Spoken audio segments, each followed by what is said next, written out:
Muchas gracias, Fede, y todos por la invitación. Bueno, como bien decía, voy a hablar de queratoplastia penetrante, así que principalmente, ¿qué es la queratoplastia penetrante? Es un trasplante del espesor completo de la córnea, ¿está bien? Y hoy en día existen queratoplastias lamelares anteriores o queratoplastias endoteliales. Tratamos de reservar esta cirugía simplemente para los pacientes que tienen compromiso de la totalidad de la córnea. Hay diferentes fines con el cual uno puede hacer este procedimiento. Pueden ser refractivos en pacientes que quizás tienen un queratocono con alguna u otra complicación, tectónicos en el caso de los pacientes con perforaciones corneales, o en pacientes que vienen con infecciones demasiado profundas y de difícil manejo. En ese caso se puede hacer con fines terapéuticos. El éxito se decía que era del 90%, ¿está bien?, de esta cirugía, pero porque marcaban el éxito como que el donante estuviese transparente al año de la cirugía. Ahora, cuando empezaron a meter los resultados refractivos dentro de la descripción de éxito, ese porcentaje empezó a disminuir. Bueno, como indicaciones vamos a tener infecciones profundas de la córnea, perforaciones corneales, cualquier enfermedad que afecte la parte posterior, injertos previos que se hayan opacificado o que estén con algún tipo de falla. También ectasias que, si bien sabemos que la mayoría de las ectasias suelen resolver con queratoplastias lamelares anteriores, a veces cuando tienen complicaciones como estas, que tienen un hidrops con una cicatriz que afecta el eje visual, uno podría optar por hacer una queratoplastia lamelar anterior, dejando el endotelio del paciente con todos los beneficios que eso lleva, o mejorar un poco más la agudeza visual haciendo una queratoplastia penetrante, pero obviamente sacando el endotelio del paciente. Y por último, en pacientes que tienen alteraciones en la parte posterior de la córnea, como este paciente que tiene una distrofia de Fuchs descompensada y encima tenía un queratocono. Bueno, las características del paciente acá son sumamente importantes. Sabemos que los pacientes más jóvenes tienen quizás un porcentaje aumentado de rechazo corneal, ya que tienen un componente inmunológico más activo, pero también tienen menor probabilidad de hacer una hemorragia expulsiva, quizás una de las complicaciones más importantes que podemos tener en este procedimiento, ya que no suelen tener, o en menor medida, hipertensión arterial, arteriosclerosis o cirugías previas en el ojo. La discapacidad mental es otro tema muy importante, ya que sabemos que los pacientes con síndrome de Down se suelen asociar a queratoconos y por lo general avanzados, ¿está bien? Aunque siempre en estos pacientes hay que tratar de conservar el endotelio del paciente, haciendo una queratoplastia lamelar anterior y tratar de que no sea perforante, para dejar mejor la estructura de la córnea y encima disminuir el índice de complicaciones, ya que son pacientes que se suelen tocar mucho el ojo en el postoperatorio y son de difícil manejo. Enfermedades oculares coexistentes como enfermedades inflamatorias, sea herpes, acantameos o cualquier proceso que requiera un periodo de reposo previo a la cirugía del trasplante, hay que dejarlo estar ese periodo. Después, pacientes que tienen alteraciones en la superficie ocular, como ojo seco, blefaritis, hay que tratar de solucionarlo también previo a la cirugía, ya que pueden llevar a defectos epiteliales persistentes o infecciones, y eso terminar en falla del injerto. Y también la presión ocular, de por sí sola, ya es un factor de falla del injerto, así que tratar de regularlo lo mejor posible antes de la cirugía. Y como dice Cristina Aguilera, no dar falsas esperanzas a estos pacientes, ¿está bien? A todos los pacientes que se van a operar de trasplante penetrante hay que tratar de avisarles que van a estar por lo menos un año, año y medio de recuperación visual, y que a veces que no es suficiente con solamente la queratoplastia penetrante, sino que pueden requerir algún otro procedimiento, como puede ser incisiones de láser con femtosegundo, o puede ser un LASIK o una ablación de superficie. Inclusive pueden llegar a requerir lentes de contacto, ya sea blandas o rígidas, para mejorar su astigmatismo. La anestesia, si son pacientes jóvenes que colaboran y no tienen ningún factor de riesgo, uno podría pensar en hacer una anestesia local con retrovulvar, perivulvar o subtenoniana. Si bien nosotros en el hospital italiano, todos los pacientes con indicación de trasplante penetrante usamos anestesia general, ya que no solamente hace que el ojo esté quieto, sino que la cabeza y el cuerpo también, eso nos da mayor tranquilidad. Y encima disminuye la presión vítrea, la anestesia general, con eso disminuye el porcentaje de hemorragia expulsiva de aproximadamente un 4% a un 0,5%. Bueno, la córnea, el tejido lo podemos traer desde el exterior, como hablaba recién Néstor, que justo en este momento está medio parado, y en este caso muchas veces viene adjunto con un recuento endotelial y el anillo escleral, que es muy importante a la hora de la trepanación, o puede ser desde el INCUCAI, desde acá, de forma local, y en ese caso nos avisan la transparencia, cómo están los pliegues, la densidad endotelial y obviamente el laboratorio. Bueno, la preparación del paciente comienza antes de llegar a quirófano y siempre nosotros solemos dar un combinado de gatifloxacina y dexametasona el día previo, 4 veces por día. La limpieza palpebral es sumamente importante, como decíamos recién, y dentro del quirófano le ponemos como a la gran mayoría de las cirugías, lipopovidona al 5%, y hacemos el masaje ocular. Nosotros lo hacemos de forma digital, o también se puede hacer con el balón de Honan, que es colocado a 30 milímetros de mercurio por 30 minutos. ¿Cuál es el fin de esto? Es disminuir la presión ocular y con eso disminuir también el porcentaje de hemorragia expulsiva intraoperatoria.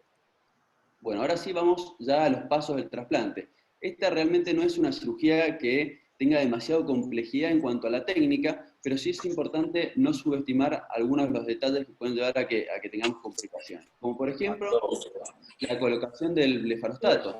¿Bien?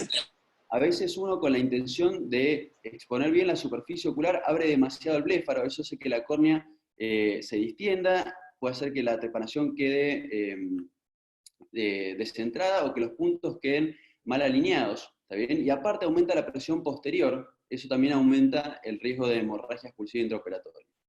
Por otro lado, el anillo de Feringa, que es un anillo de soporte escleral, que uno lo puede anclar con 4 o 6 puntos de Vicryl 7.0, y lo que hace es darle un mejor sostén estructural a la córnea una vez que uno sacó el cristalino y sacó la córnea del paciente. Se suele usar muchas veces en pacientes afácticos o pacientes pediátricos, y hay algunos cirujanos que también lo suelen usar para pacientes pseudofácticos. Bueno, el marcado de la córnea es fundamental y varía, depende de la indicación del paciente. En este caso lo hacemos de forma descentrada, ya que la finalidad de este trasplante era terapéutica debido a una infección y tratamos de abarcar toda la superficie. Mientras que en este otro paciente, que era por una ectasia, en este caso fundac, pero la marcación es la misma, medimos con el compás el índice superior, inferior y nasal y temporal, y tratamos de dejar el punto central lo más cercano al centro de la córnea posible. Bueno, después ya la trepanación. Siempre primero nivelo el trépano, después el ayudante me genera succión, o lo hago solo, y empiezo a darle vuelta al trépano para empezar a cortar y trepanar la córnea. Hay que acordarse acá que por cada vuelta que uno da, por cada cuarto de vuelta en realidad, son 66 micras aproximadamente de tejido que uno está trepanando, ¿está bien? Y nosotros en el hospital tratamos de hacer trepanaciones profundas, pero no perforantes, para evitar la descompresión brusca de la cámara anterior. Después ya en el corte sí, nos metemos con un 15 grados, hacemos una entrada en cámara anterior y ahí colocamos viscoelástico, cosa de que cuando vayamos a terminar de trepanar la córnea con las tijeras curvas, no se genera una descompresión brusca de la cámara anterior y con eso aumentar el riesgo de hemorragia expulsiva intraoperatoria. ¿Está bien? Siempre las tijeras, un tip que me marca mucho Nicolás cuando hago este tipo de trasplantes, es que estén de forma bien vertical, cosa de que no queden restos corneales adheridos a la córnea del paciente. Después la preparación del donante, se puede hacer con este tipo de trépanos o también pueden ser de succión. De esto no hay demasiada complejidad. Sí acordarse que cuando hacemos un trasplante penetrante, la diferencia entre el donante y el receptor suele ser de 0,5 milímetros, siempre más grande el donante, y si es una queratoplastia lamelar profunda, con 0,25 estamos bien. Después colocamos la córnea sobre el viscoelástico que habíamos puesto previamente, y nos ayudamos con la pinza de Pollack para dar el primer punto, que por lo general lo solemos hacer a hora 12. Después, como todos los puntos, siempre son enfrentados. Este fue mi primer trasplante completo, digamos, que hice de los penetrantes, y fíjense, quizás por la ansiedad que tenía de tratar de cerrar rápido el ojo, doy este punto de forma desalineada con respecto a los primeros dos que había dado, y fíjense cómo me queda todos los puntos cruzados. Ahí yo seguí dando los puntos sin corregir este primer paso, y después cuando terminé la cirugía tuve que cambiar 6 puntos para poder dejarlos alineados. O sea que siempre acá es mejor, una vez que ya puse los primeros 4 puntos, quizás cambiar los que puse al principio si no están completamente alineados, para no tener este tipo de complicaciones y no perder tiempo en la cirugía. Después, por suerte, ya aprendí, y cuando voy a dar los primeros 4 puntos, trato de estirar un poco la córnea en la parte inferior para que me quede la córnea dividida en estos dos sectores bastante similares, y ya dejar los primeros 4 puntos alineados con este cuadrado central, digamos, que uno podría dejar para ver que lo está haciendo de forma alineada y correcta. Siempre las primeras 3 vueltas que uno le da son para posicionar el punto, la segunda vuelta es para darle la tensión, así que no hay que ajustar demasiado ni tampoco dejarlo flojo. Y con la última vuelta uno simplemente ajusta. ¿Está bien? Importante que queden siempre enfrentados unos con otros, que estén simétricamente colocados, y por último que la tensión sea similar en todos los puntos, ya que si algunos tienen más tensión que otras, el astigmatismo va a ser mayor y es más complicado a la hora de manejar la visión postoperatoria.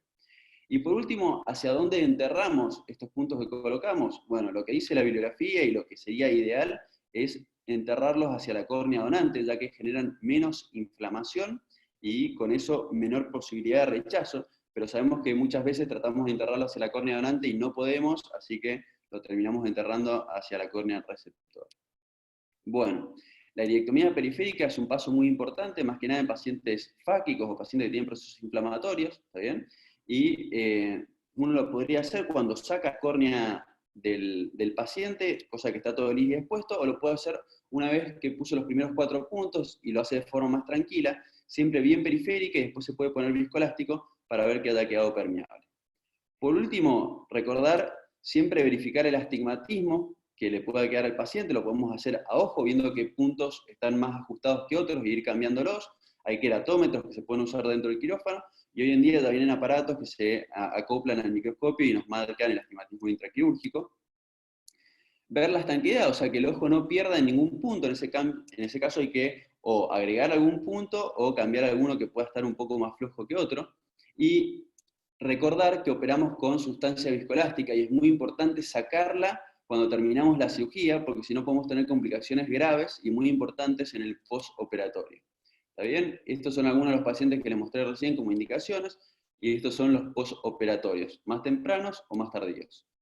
Entonces, como conclusión, sacamos que el trasplante penetrante es una gran solución y a veces la única que tenemos para todas estas patologías que estuvimos hablando, y que realmente no es una cirugía que la curva de aprendizaje sea demasiado lenta, pero que los detalles son sumamente importantes y van a hacer que tengamos la menor cantidad de complicaciones posibles. Bueno, muchas gracias.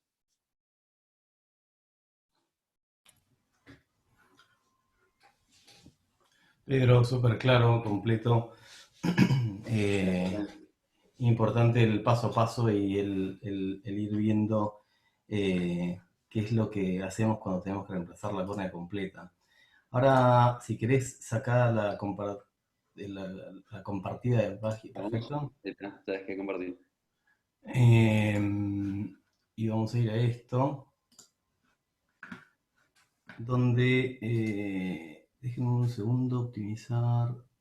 Bien, perfecto. Lo que acaba de explicar Pedro es excelente cuando uno tiene que reemplazar la córnea de manera completa. El tema es que cada vez más uno encuentra y tiene la posibilidad de determinar niveles de afección en la córnea o profundidades distintas de afección, en donde el reemplazo de la totalidad de la córnea, como bien mostró Pedro, no tendría tanta indicación si parte de esa córnea está sana. Entonces ahí entramos en un capítulo enorme y es lo que vamos a empezar ahora con el resto de los oradores de lo que es la queratoplastía selectiva. Cuando le indicamos qué técnicas usamos y qué resultados tenemos. Esa queratoplastía selectiva surge un poco de esta idea de que en realidad hay mucha gente afectada en su córnea y eso produce que de la cantidad de ciegos en el mundo, 1 de cada 4 sea por la córnea, pero no siempre es por la totalidad de la córnea. Entonces, hay 19 cada 10.000 pacientes que tienen queratitis infecciosas, hay 11 cada 10.000 que tienen queratitis por herpes. Eso hace que uno requiera aproximadamente 1 millón de trasplantes al año y en lugar de eso estamos haciendo 185.000 en el 2010.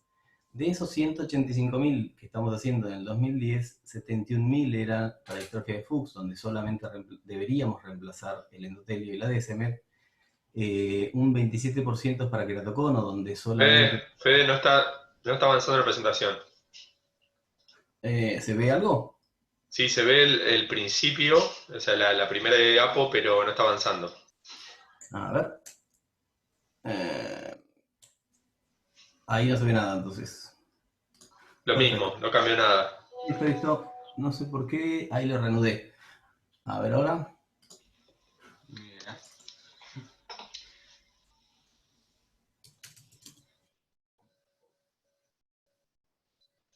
Ahora sí. Ahora sí. Bueno, vemos a ver si funciona. En principio lo que les decía es que el 27% de los pacientes se tienen queratocono y son trasplantados por eso, donde solamente deberíamos reemplazar la parte anterior de la córnea, y un 20% de los trasplantes que se hacen son por queratitis infecciosas, donde muchas veces no afecta la totalidad de la córnea, y eso hace que deberíamos reemplazar capas cada vez más finas. Entonces, con este principio de que menos es más, es donde entramos en este capítulo de la queratoplastía laminar o la queratoplastía selectiva.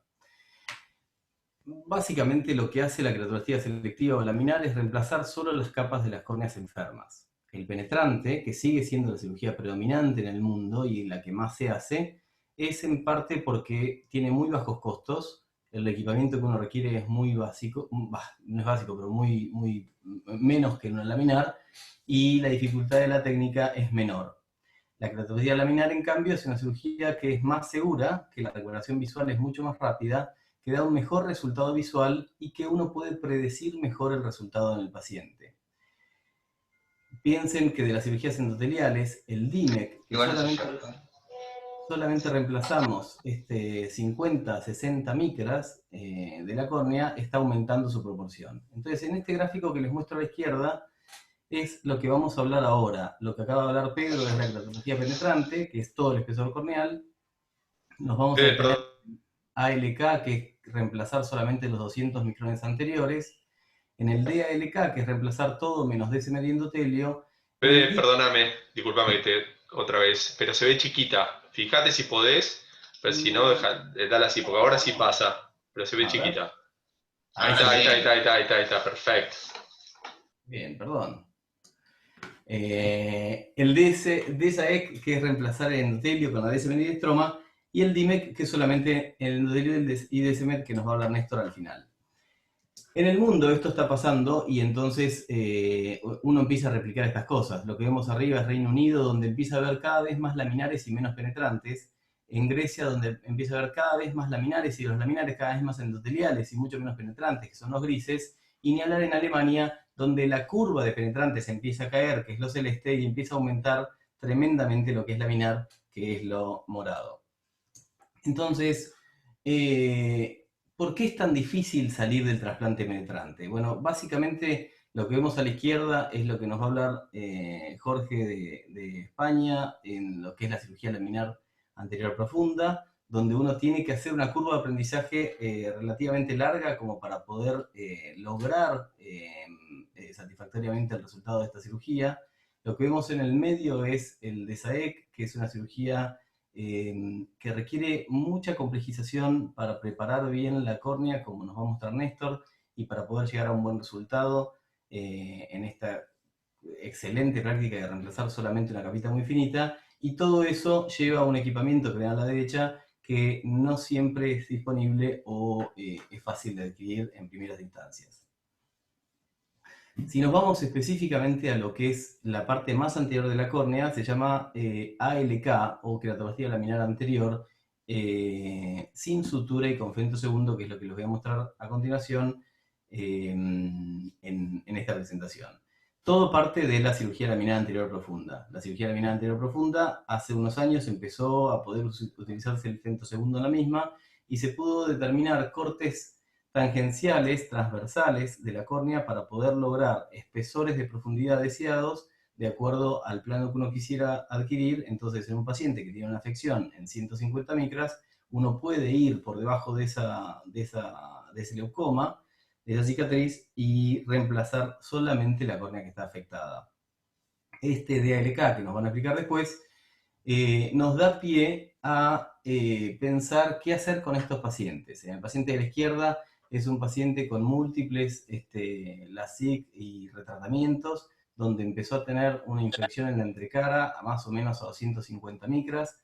En el paciente del medio es un chico que lo seguimos hace un montón, que después de un trauma con lente de contacto, tiene este absceso en el centro que no supera las 188 micras, y en la mujer de la derecha es una queratopatía de las capas más superficiales de la Bowman, del estroma, perdón, que también afecta mucho la visión, pero que no supera las 130 micras.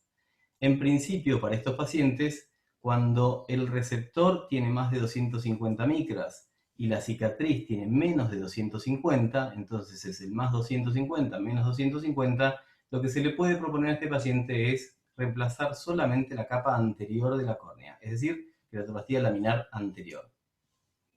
Esto surge con Barraquer, y Barraquer hace muchos años propone de que la cirugía laminar sería la mejor opción para tratar a estos pacientes. Él no pudo llegar a un buen destino con esta técnica, básicamente por la entrecara que se obtenía. Desde ya no había femtosegundo en aquel momento, ni lo que disponemos hoy para poder relacionar la córnea. Entonces, él dice en 1930 que la queratoplastia laminar no da un resultado tan brillante como lo hace la queratoplastia penetrante. Bien, eso empezó a retomarse en las últimas décadas, y hoy podemos partir de este trabajo de Donald Tan, donde en el 2009 él propone que se puede reemplazar la parte anterior de la córnea mediante la técnica que se llama ALTK. Esto es una queratoplastia terapéutica laminar automatizada. Y él en ese momento, sin femtosegundo, lo que propone es hacer un LASIK al paciente por debajo de la cicatriz, dejarlo cicatrizar durante 30 días y en un segundo estadio trabajar sobre el donante y el receptor. Sobre el donante, cortar y trepanar la córnea en el mismo diámetro que se corta al receptor previamente, habiéndole hecho ese LASIK. ¿Cuál es la postura de esto? Que uno hace un corte en la córnea y esa entrecara, que es lo que Castroviejo proponía como muy dificultoso en la cicatrización, mejoraba si uno la dejaba estar quiescente durante 30 días y recién ahí hacer la cirugía. En este procedimiento que se llama LTK es fundamental el borde con el borde, el bed con el bed, y que no haya escalones, porque lo difícil de esto, y siempre nos enseñan los corneólogos, es que cuanto más anterior uno se va a trabajar sobre la córnea, más difícil es lograr un resultado refractivo y visual, porque es muy difícil encastrar el tejido sobre un receptor. Entonces, este principio de LTK se propone, por ejemplo, en este paciente donde tuvo un absceso micótico, una cantamueva, una cicatriz. Esta cicatriz, como ustedes pueden ver, afecta la superficialidad del estroma, parte del epitelio está en esa lesión, y la membrana de Bowman, y esto, que no supera las 142 micras, sería una lástima hacerle un DALK o mucho más un penetrante, porque el resto de la córnea está completamente sano, ¿sí? Entonces, en estos pacientes, por ejemplo, que lo estudiamos con Fernando Lasanz, se propone hacerle una ALK asistido por femtosegundo. Las ventajas de esta técnica es que los cortes son reproducibles. Los hace un láser, uno los presetea, lo programa, y entonces Nors ya dijo en el 2008 que la posibilidad de hacer esto con el láser da una adhesión y un corte reproducible mucho más que el microquerátomo. No utiliza suturas, puede ser customizado, uno puede elegir la profundidad a la que ir, puede elegir el diámetro, puede elegir en realidad los parámetros que son ideales para reemplazar esto, y el 78% de los pacientes mejoran la agudeza visual con corrección, y el 58% lo hacen sin corrección. Esto, como les decía antes, es un hito enorme, porque el reemplazo de algo tan anterior y que me dé una agudeza visual tan óptima es muy difícil de lograr si yo no lo estandarizo y no lo puedo reproducir. Bien, el estudio que les voy a mostrar es hacerle FALK en leucomas estromales en pacientes que tengan un estroma receptor mayor a 250 micras, es decir, que yo le pueda dejar 250 micras o más. Son 4 ojos de 4 pacientes. La evolución de esto es a 5 años, y técnicamente lo que se utilizó es un femtosegundo para cortar al donante en 8.2 milímetros de diámetro, a 300 micras y un femtosegundo en el receptor para cortar a 250 micras y 8.2 milímetros. Eso es para que encastre exactamente uno con el otro. No se utilizaban suturas, no se utilizaban adhesivos y se le dio una lente de contacto por 7 días. Se evaluó la agudeza visual corregida y no corregida, la paquimetría del lentículo, la pérdida de células anticulares y las tasas de complicaciones. Este es uno de los pacientes donde ese haze post-LASIK que les mostraba al principio realmente lo atormentaba un montón al paciente. Este es un paciente de Fernando Arsanz, donde se le hizo este procedimiento y a los 5 años postoperatorios se obtiene esa imagen que ustedes están viendo ahí. Después vemos las agudezas visuales. Esta es una paciente con un absceso por uso de lentes de contacto, donde se le hace el mismo procedimiento y se ve la imagen a los 5 años que ven ahí abajo. Óptimos resultados y tanto estéticos como visuales. Esta es una paciente donde el procedimiento tuvo sus complicaciones y era una paciente que seguía hace algunos años con una cicatriz herpética a 226 micras. Se hace el procedimiento y al primer día postoperatorio ese lentículo que se le había colocado se dematizó. En parte hubo que esperarla unas 72 horas e inmediatamente suturarle ese lentículo porque no se adhería y se iba dematizando cada vez más, superando las 1000 micras. Y lo que les muestro acá arriba, en esta imagen, es el step que Donald Trump decía que no debería haber, ¿sí? El gap, perdón. La córnea donante con la córnea receptora tienen que estar unidas borde con borde. Si eso no lo logramos, estamos dejando ahí un espacio donde es difícil que eso se encastre perfectamente. Entonces esto es una de las complicaciones que pasó. La realidad es que el femtosegundo estaba en un espacio físico distinto al quirófano donde se realizó el procedimiento y ese delay en el tiempo puede haber sido una de las causas para que el donante se dematizara como se dematizó, entonces se contrae.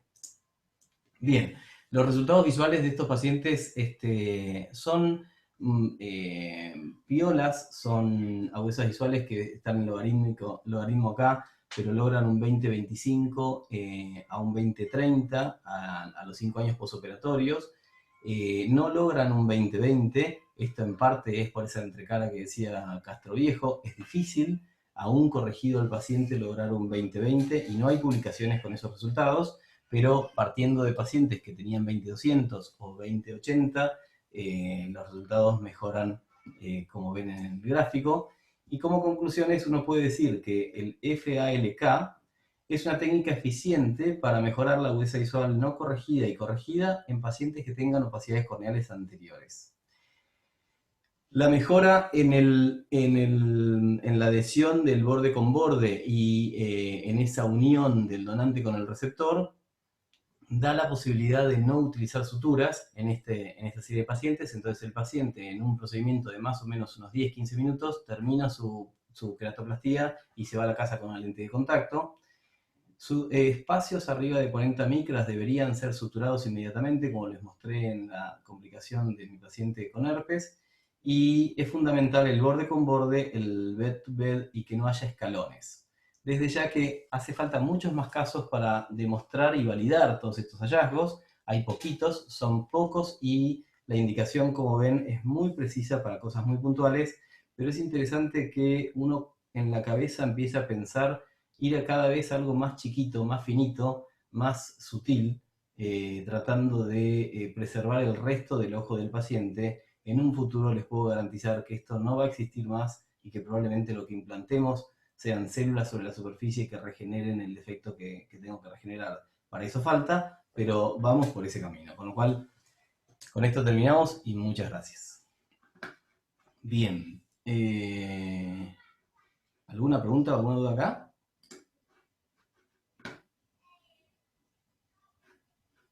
Silencio. Fede, Sí.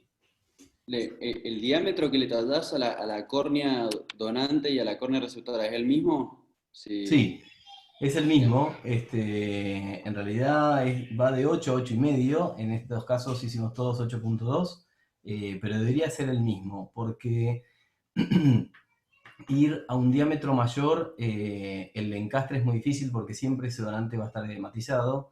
Esa córnea donante va a estar edematizado, y si no encastró de primera, es difícil que encastre después, no va con suturas.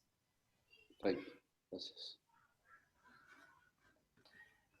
Bueno, seguimos entonces ahora con Jorge González Zamora. Jorge es un residente de tercer año de la Universidad de Navarra, nuestro, como dice Rodolfo Vigo, nuestro primo de España, nuestro hospital primo de España, y él les va a hablar de queratoplastía laminar anterior profunda, con lo cual, Jorge, todo tuya la presentación.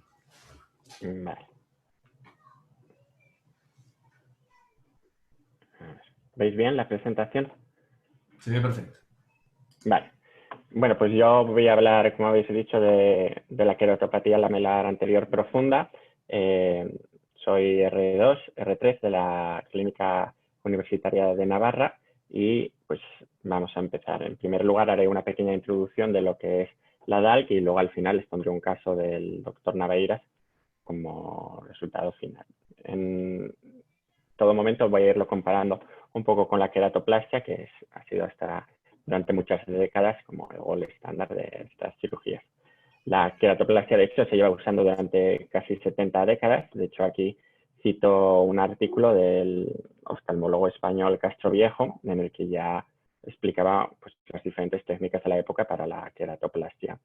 Pero la queratoplastia, a pesar de ser una opción aún válida, tiene una serie de desventajas. Entre ellas, pues, por ejemplo, aunque no es frecuente, pero es una complicación grave, puede tener una hemorragia expulsiva, ya que el ojo se encuentra abierto durante un largo tiempo durante la cirugía.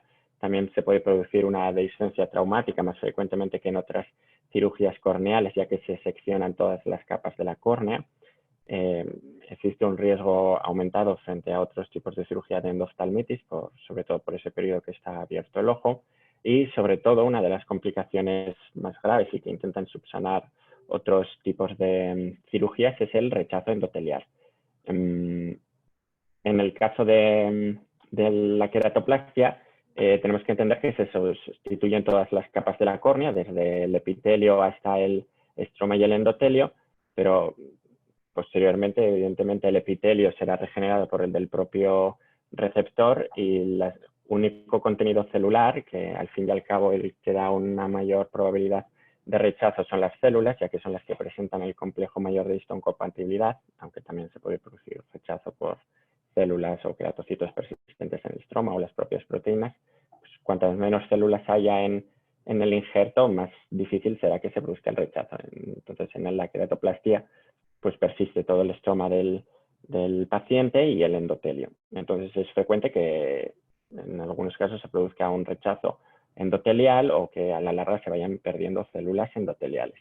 Entonces, con el fin de subsanar un poco estos problemas, surgió la DALC, que tiene como ventaja que en este caso ya no se trasplanta todo el espesor de la córnea, sino que el endotelio va a ser el del propio paciente, tanto el endotelio como la membrana de Vercemet. Entonces, ambas capas celulares, la del epitelio y el endotelio, en este caso, son las propias del paciente y, por tanto, el riesgo de rechazo es muy inferior y la esperanza de vida del endotelio pues será mayor, habrá una menor pérdida con el tiempo. ¿Cuáles son las indicaciones de esta cirugía? Pues, en general, cualquier paciente que mantenga un endotelio sano y que la afectación, los daños solo se hayan producido anterior a ello en el estroma o epitelio, o que solo presente ectasias en las cuales el endotelio es sano, pues pueden ser candidatos para esta cirugía. La indicación más frecuente es el queratocono. Algunos datos especiales, por ejemplo, referente a la edad, es más conveniente realizar esta cirugía frente a la queratoplastia en pacientes jóvenes, por un lado porque los pacientes jóvenes tienen una inmunidad más acentuada y tienen mayor índice de rechazos, y por otro lado los pacientes jóvenes tienen una mayor esperanza de vida y por lo tanto en la queratoplastia, que van a ir desarrollando una pérdida endotelial, pues es más posible que a lo largo de su vida acabe descompensándose esa córnea, problema que no tiene la DALC. Luego, otra consideración, en estados infecciosos e inflamatorios hay una mayor vascularización y por tanto el sistema inmunológico tiene más facilidad para acceder a los componentes del injerto y acabar desarrollando el rechazo. Entonces, es mejor frente a la queratoplastia utilizar esta alternativa que tiene un índice inferior de rechazo. Luego, aunque es una consideración menor, en los pacientes que sean fáquicos, hay que tener en cuenta que para evitar el rechazo en la queratoplastia es más frecuente que haya que dejar un cierto estado de inmunosupresión local del trasplante. Entonces, el uso de corticoides durante mucho tiempo puede acabar induciendo en pacientes jóvenes una catarata precoz. Entonces, sería conveniente usar una DALC. Sobre la técnica quirúrgica voy a desarrollar los siguientes puntos: la anestesia, la córnea donante, la trepanación, cómo se van quitando las primeras capas y las diferentes técnicas de disección, la sutura y la retirada de los puntos. Respecto a la anestesia, simplemente tener en cuenta que lo más frecuente pues, es realizar una anestesia retro-perivulvar, que es raro tener que sedar al paciente en general, a no ser que sean casos pues, pacientes con deterioros cognitivos o en niños, como en cualquier otra cirugía. Respecto a la córnea donante, es importante que las córneas no es tan exigente a la hora de aceptar una córnea como puede ser para la queratoplastia, ya que el estado del endotelio, que es uno de los principales criterios que va a determinar si una córnea es de buena calidad o no para la queratoplastia penetrante, en el caso de la DALC, como no se va a emplear, es menos relevante. La preparación de la córnea durante la cirugía generalmente se aconseja que se posponga a la retirada del endotelio y el ADSMED una vez que ya se haya conseguido llegar a las capas más posteriores, ya que si se produce una perforación significativa de un cuadrante o más de un cuadrante que ya desaconseja continuar con la DALC, pues siempre se puede utilizar esa córnea para transformar a una queratoplastia penetrante. Respecto a la trepanación, pues es importante medir cuáles son los diámetros de la lesión que queremos cubrir y para que el trépano siempre nos cubra esa lesión. Tener en cuenta, como ya se ha dicho, que el trépano por cada cuarto de vuelta se eliminan unas 66 micras, entonces es conveniente haber realizado una petimetría a todos los pacientes para conocer previamente cuál es el grosor de su córnea y de esta forma saber hasta qué profundidad alcanzar. Generalmente se suele llegar hasta el 80, el 90% de la córnea para facilitar la eliminación de las capas posteriormente. Aunque es una cirugía que no es muy reglada, no es como una FACO en la cual pues, los pasos están muy protocolizados, aquí hay mayor variabilidad, es frecuente que primero se eliminen manualmente las capas más superficiales, porque esto pues, puede añadir a visualizar los tejidos más profundos, a extrapolar cuál es la profundidad, etc. Sobre las técnicas de disección hay muchas técnicas que voy a abordar alguna de ellas, pero hay que tener en cuenta que el fin último es pues, intentar eliminar generalmente la mayor parte del estroma y quedarnos con las últimas capas de la córnea, que serían la capa de DUA, que en sí es como una pseudocapa, ya que ópticamente pues, no es visible, y posteriormente la membrana del CEMET y el endotelio. Las dos principales técnicas que se suelen emplear son la Big Bubble y la disección manual. Generalmente cuando la córnea pues está muy dañada, tiene una gran fibrosis y se desconoce si ha podido llegar a involucrar a la membrana del CEMET, se recomiendan hacer más técnicas manuales, ya que la técnica de la burbuja puede poner en riesgo que se haga una perforación al intentar separar esas capas. Aparte de estas dos técnicas, pues hay muchas variantes para intentar ayudarnos a la hora de eliminar las capas, como puede ser la hidrodelineación con suero fisiológico, como la inyección de viscoelástico entre capas, enfisematizar la córnea para engrosarla y facilitar la disección de las capas, o más recientemente pues el láser femtosegundo para ayudarnos o asistir en algunas partes de la cirugía. Respecto, así solo como menciona la técnica de la burbuja, saber que se pueden formar dos tipos de burbujas. En general lo que se hace es inyectar la burbuja muy próxima al endotelio, a la membrana de CEMET, y cuando se inyecta ese aire puede acabar separando y seccionando dos capas. En la burbuja tipo 1, que es la que se intenta conseguir, la que la mayor parte de las veces se forma, la DUA, esta capa que se describió, se queda adherida a la membrana de CEMET. Por tanto, permanece una capa un poco más gruesa y más consistente del paciente, y tiene menos riesgo de que se acabe perforando durante la cirugía. En la burbuja tipo 2, esta capa, la DUA, se queda adherida al estroma y por lo tanto se acabará disecando a lo largo de la cirugía y tiene mayor riesgo de perforación. Saber simplemente como curiosidad es que la burbuja tipo 1, cuando la inyecta, se empieza a formar desde el centro de la córnea y se extiende hacia la periferia, formando como una especie de halo blanco, y que la burbuja tipo 2 es al revés, se extiende desde la periferia hacia el centro. La tipo 1 suele ser más pequeña, limitarse a 8,5 milímetros, mientras que la tipo 2 suele ser de unos 10,5 milímetros. Respecto a las suturas, como detalle mencionar que a la hora de suturar se suele intentar que cuando realizamos la sutura, en el caso de la córnea donante, el punto interno pase como por el 50% del espesor, mientras que en el receptor, en la del paciente, sea un poco más profunda. De esta forma, cuando enlacemos el punto, le apretemos, la córnea del donante acabará descendiendo un poco y se comprimirá contra la membrana de CEMET. De esta forma, incrementa el contacto que tiene con esta membrana y facilita la adhesión posterior.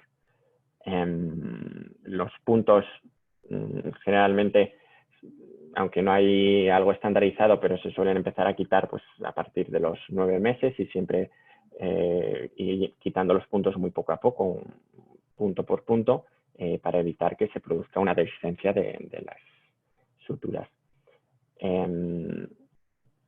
Esta cirugía, a nivel visual, hay mucha variabilidad en los estudios. Hay estudios en los que la consideran superior a la queratoplastia, otros estudios en los que sale como inferior, pero en general se considera que los resultados refractivos son parecidos. Por un lado, tiene algunas desventajas a nivel visual, como es que tiene una mayor superficie de contacto, una interfase entre la córnea donante y la córnea receptora, lo que queda endotelio, y esa capa se puede fibrosar un poco, opacificar, tener cierto haze. Pero tiene otras ventajas, como que es que la córnea donante va a reposar sobre un lecho, que es el endotelio, y eso puede disminuir parte del astigmatismo irregular. Luego ahora iba a hablar de un caso clínico, pero creo que vais a reproducir vosotros el vídeo. No sé si es así, si no lo reproduzco yo, que lo tengo fuera de la presentación.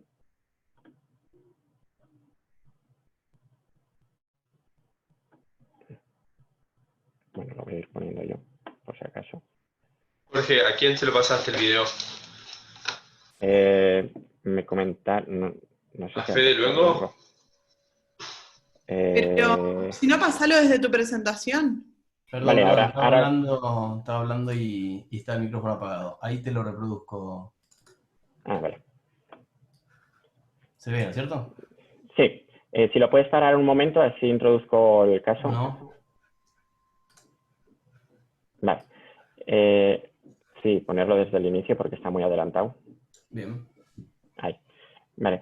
El caso que vamos a presentar es un paciente que tuvo varias complicaciones. En primer lugar, tenía un tumor facial, por lo cual se le dio radioterapia. Esta radioterapia estaba próxima al ojo, entonces desarrolló una insuficiencia límbica completa y, consecuencia de ello, pues empezó a presentar úlceras recurrentes. En uno de estos episodios, la úlcera se infectó, se formó un absceso por Staphylococcus aureus y, secundariamente, pues se acabó formando una cicatriz con varios depósitos que acabó dejando la córnea totalmente opaca. Entonces, al paciente se le propuso la posibilidad, ya que ese ojo, igualmente por la radioterapia, había perdido la visión, se le propuso la opción de nuclearlo, pero el paciente prefería mantener el ojo, entonces se le dio como opción realizar este tipo de cirugía.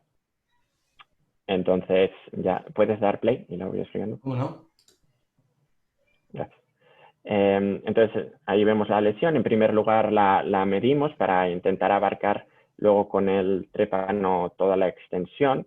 Recordamos pues eso, que con el trépano intentaremos profundizar lo suficiente como para intentar alcanzar capas profundas, llegar a acercarnos a la de CEMET, pero sin llegar a perforar.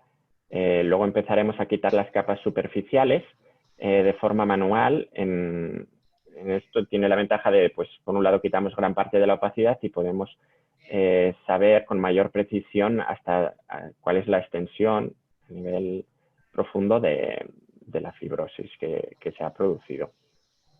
A lo largo del vídeo iremos quitando sucesivamente varias capas. En este caso se está volviendo a realizar una nueva capa. Vamos recortando los bordes con unas tijeras curvas. Siempre intentamos dejar los bordes lo más delimitados posibles para que luego haga un buen contacto con la periferia del injerto. A ver ahora.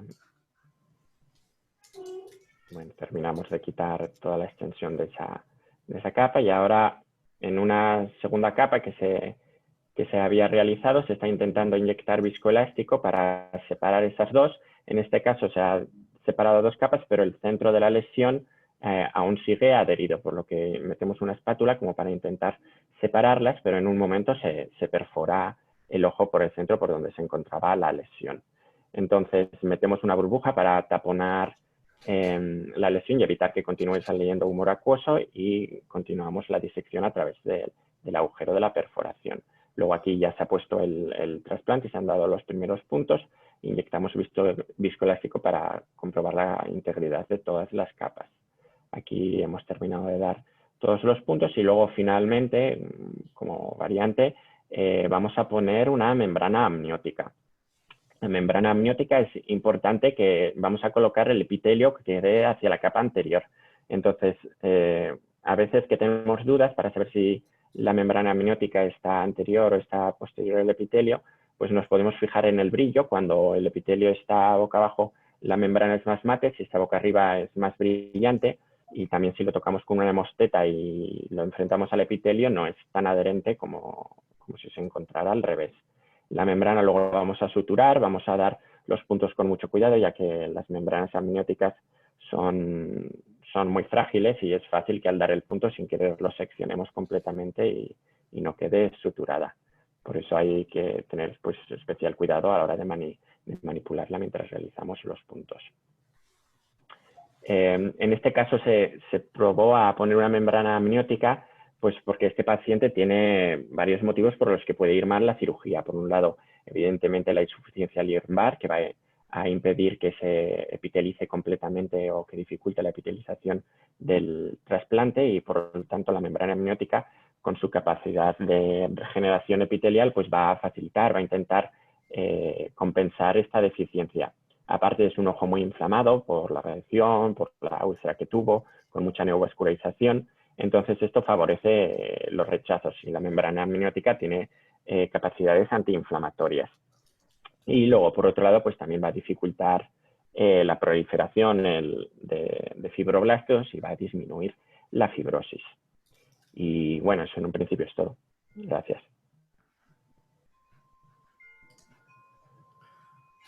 Bien, Jorge, muchas gracias. A ver, estos casos yo creo que sirven mucho para ver lo que uno se enfrenta ante una cirugía tan protocolizada, pero que a veces con un destino tan incierto, ¿no?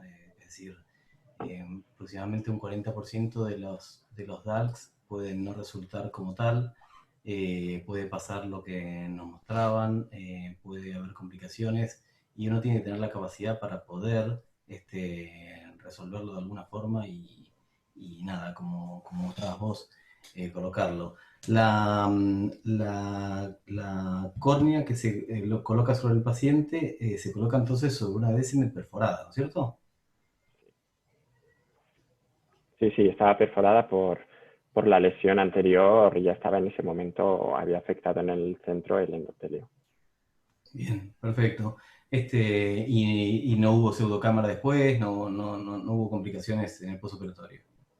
No, o sea, a la larga acabó por la insuficiencia lumbar, acabó fallando el injerto y se hizo secundariamente una queratoplastia, pero no otras complicaciones.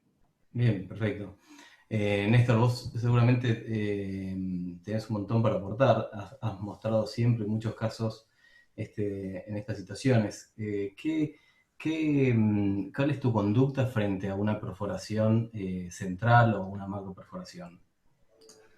¿Vos te referís a una perforación intraquirúrgica o que ya venga perforado? Intraquirúrgica. No, mira, habitualmente ante una perforación, una macroperforación, no hay que poner aire en cámara, hay que hipotonizar el ojo, sacar acuoso, y dependiendo de si te salió, o sea, tenés que dividir si salió una Big Bubble o si estás en una disección manual. Si salió una Big Bubble, y me pasó una vez que estaba, me acuerdo, Ignacio Mancita en quirófano, yo estaba muy distraído, desteché y le pegué a la dúa y salió acuoso, y lo seguí como DALC con líquido, porque sigue viniendo líquido y no lo podés, el humor acuoso se regenera igual. Le puse la córnea, el paciente hizo una pseudocámara, lo posicioné, no le puse aire y se adhirió solo, con una macroperforación central. No es lo que pasa habitualmente. Habitualmente hay que poner aire, ¿ok? Pero hay que poner aire después de poner la córnea, no antes. ¿De acuerdo? Y cuando he tenido casos como este, con insuficiencia del limbo, son tremendos porque la verdad que si no le haces algo tomás tejido del otro ojo, le haces un slet o algo para mejorar el limbo, sabés que una córnea si no epiteliza va a un melting, sea un penetrante o sea un DALC. ¿Sí?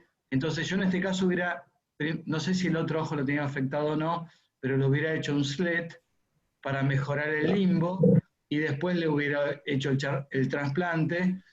El trasplante, un DALC asistido por aire. A mí me gusta asistirlo por aire porque al poner aire vos expandís las capas estromales y podés trabajar con más seguridad que no te vas a llevar la DSM, a pesar de estar perforado. Y cuando hay una perforación, lo que hay que hacer, y tengo muchos casos de pacientes con heridas penetrantes que le hago DALC, y ellos vienen perforados, hay que dejar un poquito de estroma encima, no hay que ir tan profundo sobre el área de la perforación.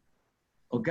O sea, en la periferia, muy poco estroma, y en el centro, dejarlo un poquito sobre la herida.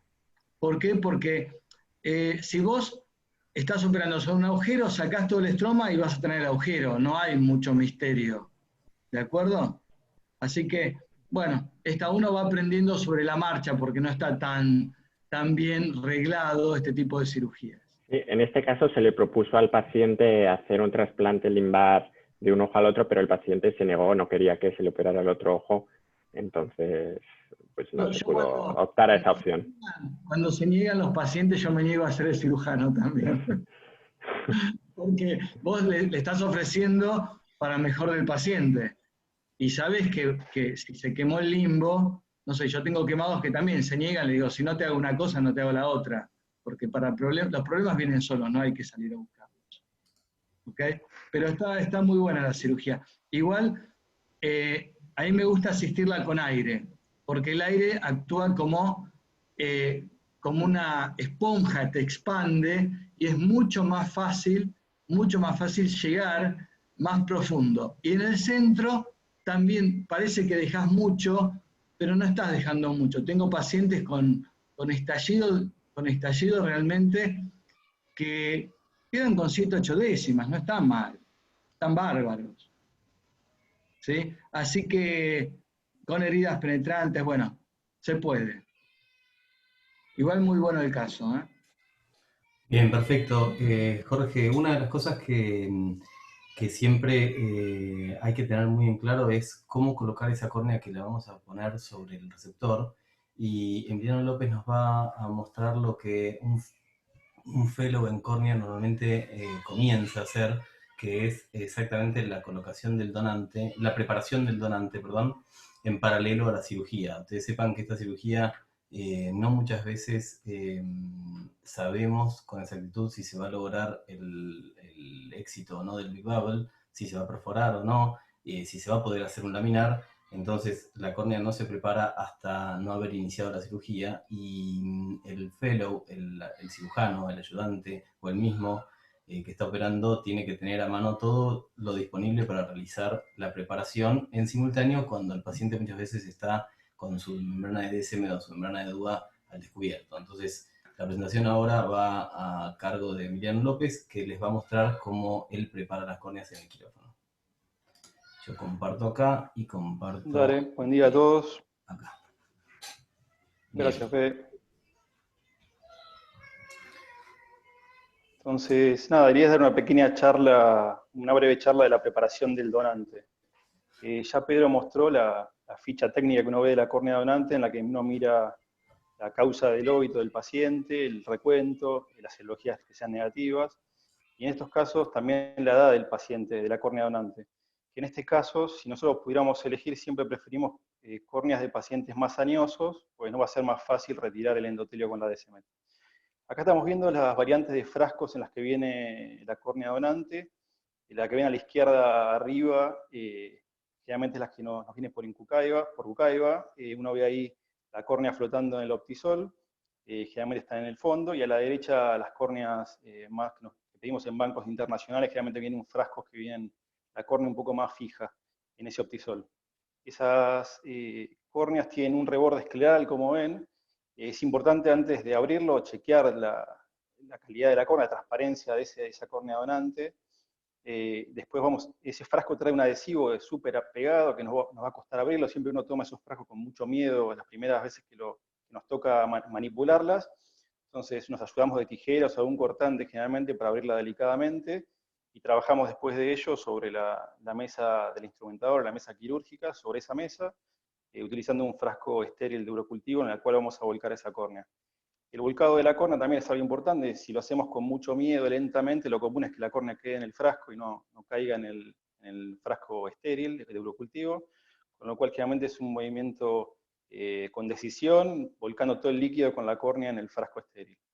Otra opción es tomarla con una pinza, con una 0,12, tomando de la parte escleral y ponerlo en el frasco estéril. Pasame a la siguiente, Fede.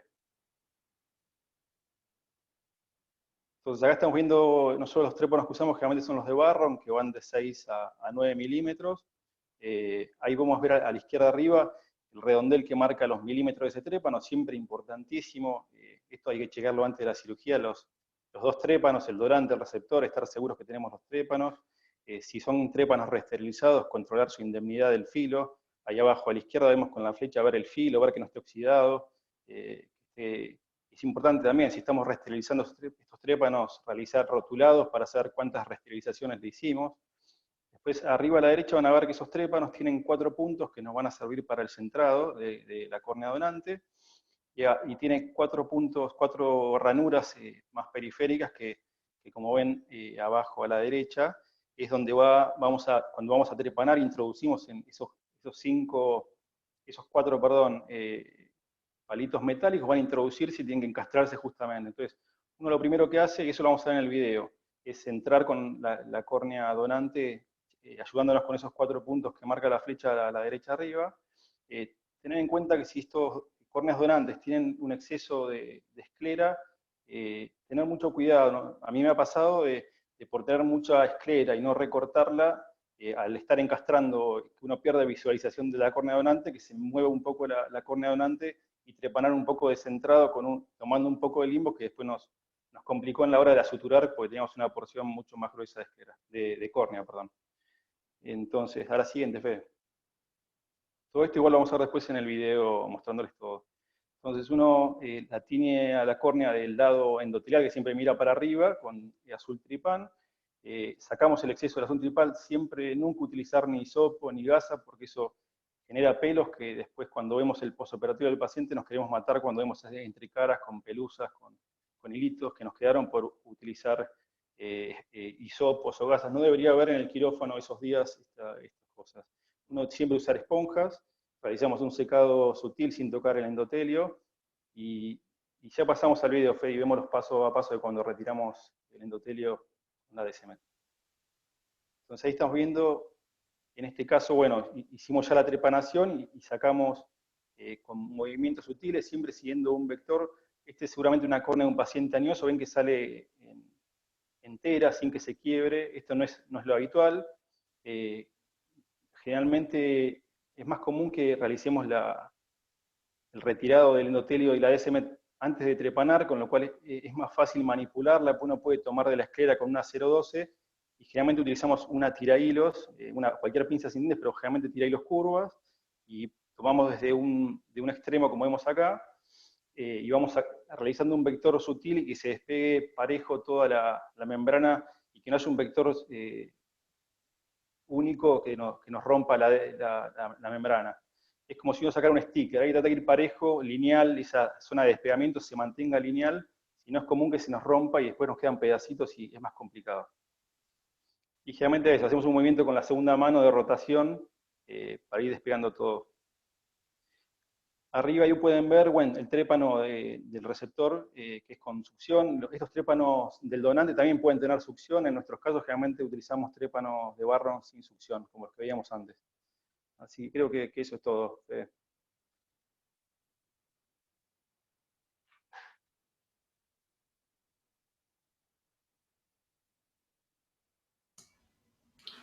Perfecto, cerramos acá. Bueno, estamos llegando al final y lo que vamos a entrar ahora es en el reemplazo de la parte posterior de la córnea. La parte posterior de la córnea es una cirugía relativamente novedosa que ingresa hace más o menos unos 20 años, un poquito menos, y empezó a tener una revolución en la técnica porque, claro, de una manera muy precisa, relativamente customizada, uno logra reemplazar solamente la cara que está afectada en la córnea posterior con un ojo presurizado, un ojo cerrado y una recuperación muy alta. Entonces lo que yo les voy a presentar es cómo fue migrando esa cirugía y luego Néstor va a terminar con la cereza del postre, que es la parte más finita de las cirugías, que se llama DIMEC, y lo va a hablar él al final. Entonces, comparto acá, abro acá. Bien. ¿Cómo vamos del DISEC al DIMEC o al DIMEC híbrido? Esto, espera un ratito.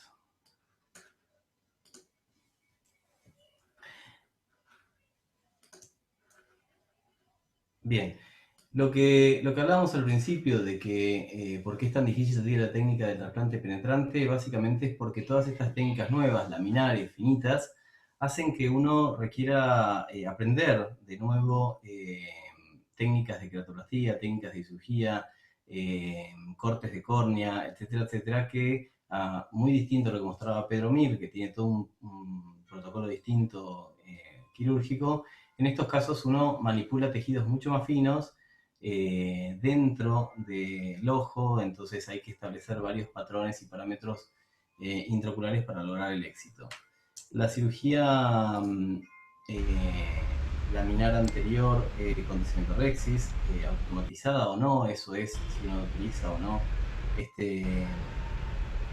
un microquerátomo para preparar ese donante, es una cirugía con unos resultados fantásticos. Esto es un paciente en el preoperatorio con una distrofia de Fuchs. No está pasando. ¿No está pasando? No está pasando. Y hay un ruido. Por favor, silenciar todos los micrófonos. No es ningún micrófono, es de PDS.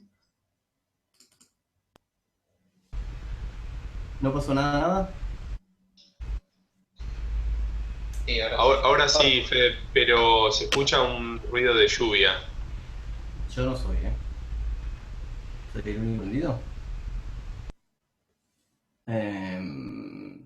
A ver, lo que les decía es, vamos a sacar esto por las dudas, esto es la cirugía el paciente preoperatorio y el resultado al día posoperatorio con la efectividad de esta técnica. Fíjense que a diferencia de un penetrante, un laminar anterior, el paciente rápidamente tiene la restitución anatómica de su globo ocular, la adhesión de ese injerto y ya empieza a funcionar para desedematizar esa córnea, que en este caso era una queratopatía bullosa. Estos pacientes Lo que voy a mostrar son los resultados de 49 casos, de 49 ojos, donde se le hizo el DESAEC en pacientes con Fuchs o queratopatía bullosa pseudofágica, utilizando dos tipos de insertores distintos. No nos vamos a detener en eso, pero se excluyó todo paciente con patología anterior o con cirugía intraocular previa. Y eso lo recalco porque vamos a mostrarle, tanto yo como Néstor, la importancia de evaluar bien al paciente que le vamos a colocar un endotelial. O sea, no es para cualquier paciente esta cirugía y uno tiene que tener muy en claro qué es lo que estamos evaluando preoperatorio para darle una opción. Los objetivos primarios va a ser la agudeza visual corregida, la paquimetría y la pérdida endotelial. Como estamos viendo acá, la agudeza visual que logran estos pacientes corregidos en el gráfico de la derecha es una agudeza visual muy prometedora, donde un 20-25 en pacientes que normalmente tienen cuentadedos o una visión muy baja, les da un cambio radical, más allá de la mejora en la calidad visual. Y el recuento endotelial, como ven en la izquierda, también es un recuento muy estable durante todo el año postoperatorio, como están viendo ahí con los distintos insertores.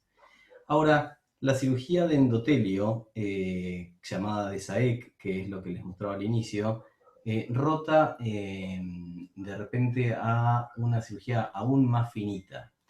Esa cirugía más finita la empezamos a llamar DIMEC, que es la queratopatía endotelial de la membrana de Descemet, y una técnica híbrida que es el híbrido DIMEC, que es mezclar un poco el DIMEC más cosas del DISEC.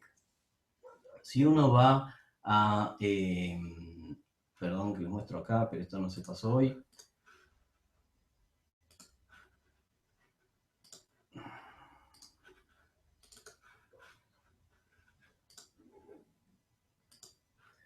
Si uno va a la técnica, puntualmente, bueno, está súper trabado esto, no sé por qué.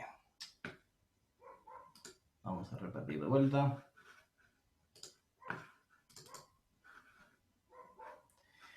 La técnica, como están viendo ahí, es preparar el donante. En este caso, se está colocando dentro del TAN Endoglide. Eso se coloca dentro de la cámara anterior por medio de una incisión de 5 milímetros o de 3 milímetros en el ultra thin.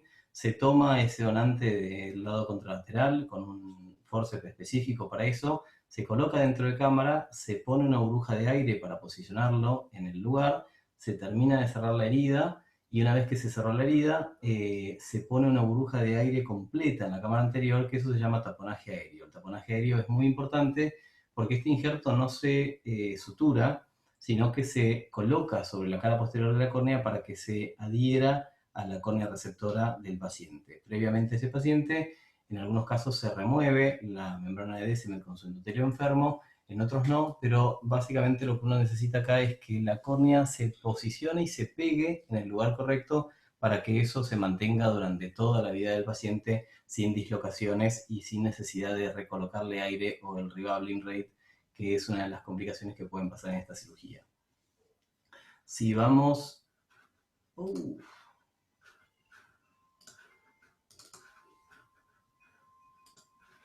Si vamos a esto que les decía, el DIMEC toma mucho de esa...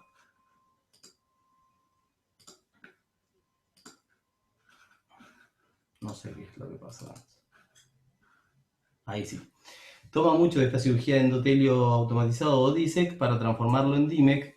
Y básicamente las ventajas del DIMEC es que es una cirugía con más seguridad y más eficiencia, y la agudeza visual es mayor y precoz en el postoperatorio. Esto está demostrado en múltiples artículos que refuerzan todo esto, y comparado a los pacientes en un periodo visual temprano, logran mucha mejor calidad visual incluso con el DIMEC. Desde ya es algo mucho más anatómico. Ahora, ¿el DISEC fue el gol estándar para el tratamiento de las enfermedades de endotelio? En realidad no, el DISEC tiene su indicación precisa para algunas patologías y el DIMEC tiene su indicación precisa para otras.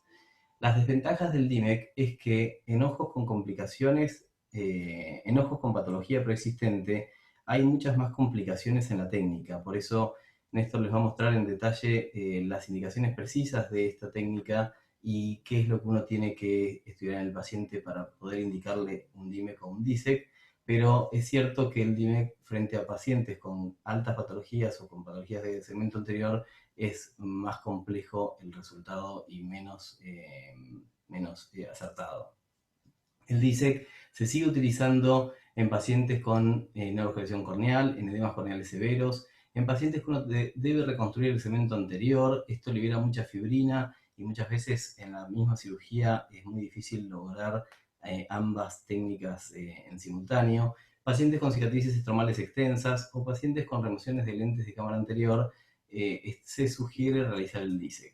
Las ventajas del DIMEC enormes es que uno le está implantando una membrana de DSM endotelio sin estroma. Esto disminuye drásticamente la antigenicidad y se creería entonces que el rechazo endotelial en estos pacientes caería por debajo del 1%, porque en realidad lo que se rechaza es el estroma y no el endotelio. Entonces a partir de ahí sería una gran ventaja el del DIMEC. Los costos son menores. El injerto es mucho más anatómico, es mucho más finito, es mucho más estético. La tasa de pérdida endotelial es igual entre ambas técnicas y la agudeza visual final en los pacientes es mayor con el DIMEC que con el DISEC, porque al mismo tiempo tiene una rehabilitación visual más temprana. Néstor les va a mostrar la preparación del injerto, que sí es una técnica más difícil, que muchas veces requiere más rebabbling y reposicionamiento del injerto, que el desprendimiento del DIMEC es más frecuente que en el DISEC, y que hay más dificultad para desplegar el injerto. El viernes que viene vamos a ver varias técnicas para eso, y Néstor les va a dar pie hoy, pero es una técnica más dificultosa que el DISEC. Ahora le damos pie a Néstor entonces, y Néstor, yo dejo de compartir acá, y es todo tuyo la presentación.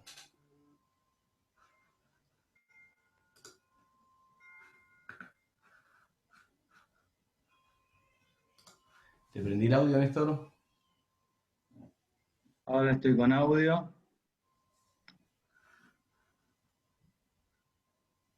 ¿Ahí se ve mi pantalla? Se ve perfecto. Bárbaro. Bueno, entonces... Pero no me pasa la... No me pasa... Espera que salgo. Abajo y a la izquierda, Doc, hay unas flechitas. Ahí tiene que ir pasándolas. Más a la izquierda. Me quedó trabada ahí. Ahí pasó lo mismo. Dejé de compartir y volví a compartir. No, es que no... Ahí, espera. Voy a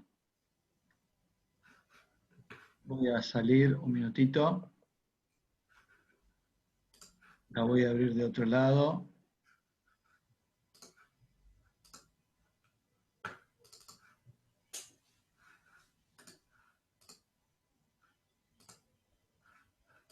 Ahí se ven todos los iconitos. Sí. Perfecto. Ahí se ve. Los iconitos. ¿Y se ve la pantalla? ¿Se ve tu pantalla? ¿Ahí cambió? No. Ay. Porque acá me dice que estoy compartiendo, ¿eh? Voy a parar de compartir de vuelta.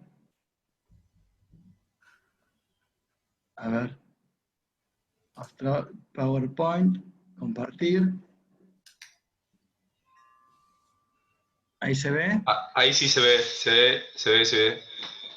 Perfecto. ¿Y se ve los cuadraditos de la izquierda? Sí. Sí, también. Bueno, lo paso así que es más fácil.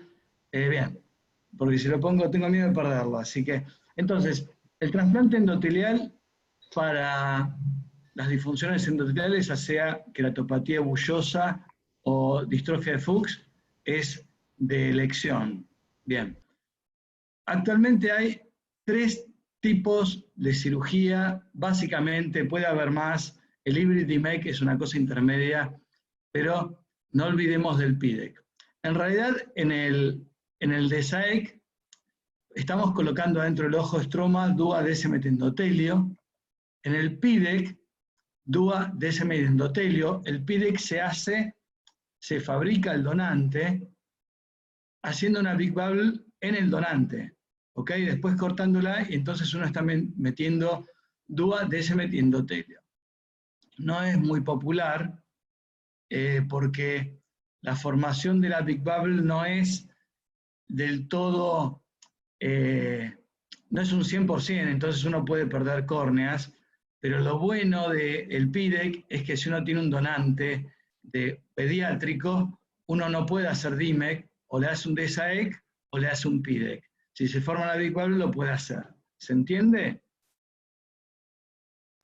¿Me contestan? Sí, perfecto. Bien.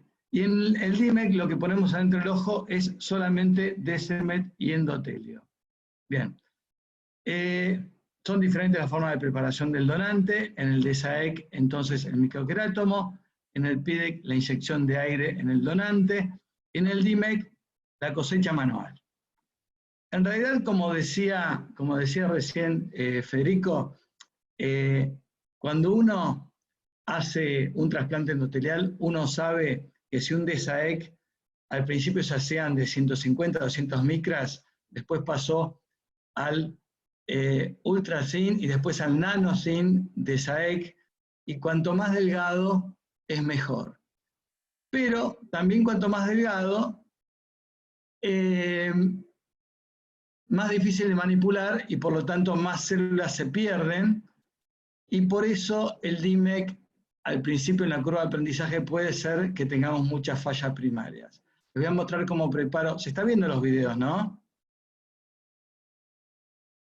Se ve perfecto. Sí, sí, se ve. Les muestro entonces cómo preparo yo el donante. Eso es tiempo real, tapping, trépano de 9,5, y después, generalmente el trépano está marcado, con un Sinskey común y corriente, voy tomando el borde y voy como metiéndolo y despegando el borde, más o menos 180 grados.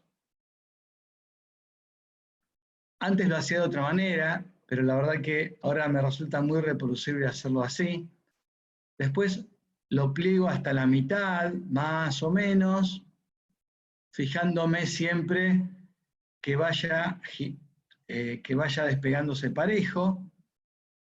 Hay muchas pinzas dedicadas que uno puede comprar, la verdad que compré varias, no me facilitaron nada. Sigo con una triste y pobre tirahilos. Ahí azul tripán, lo muevo simplemente para que se meta bien.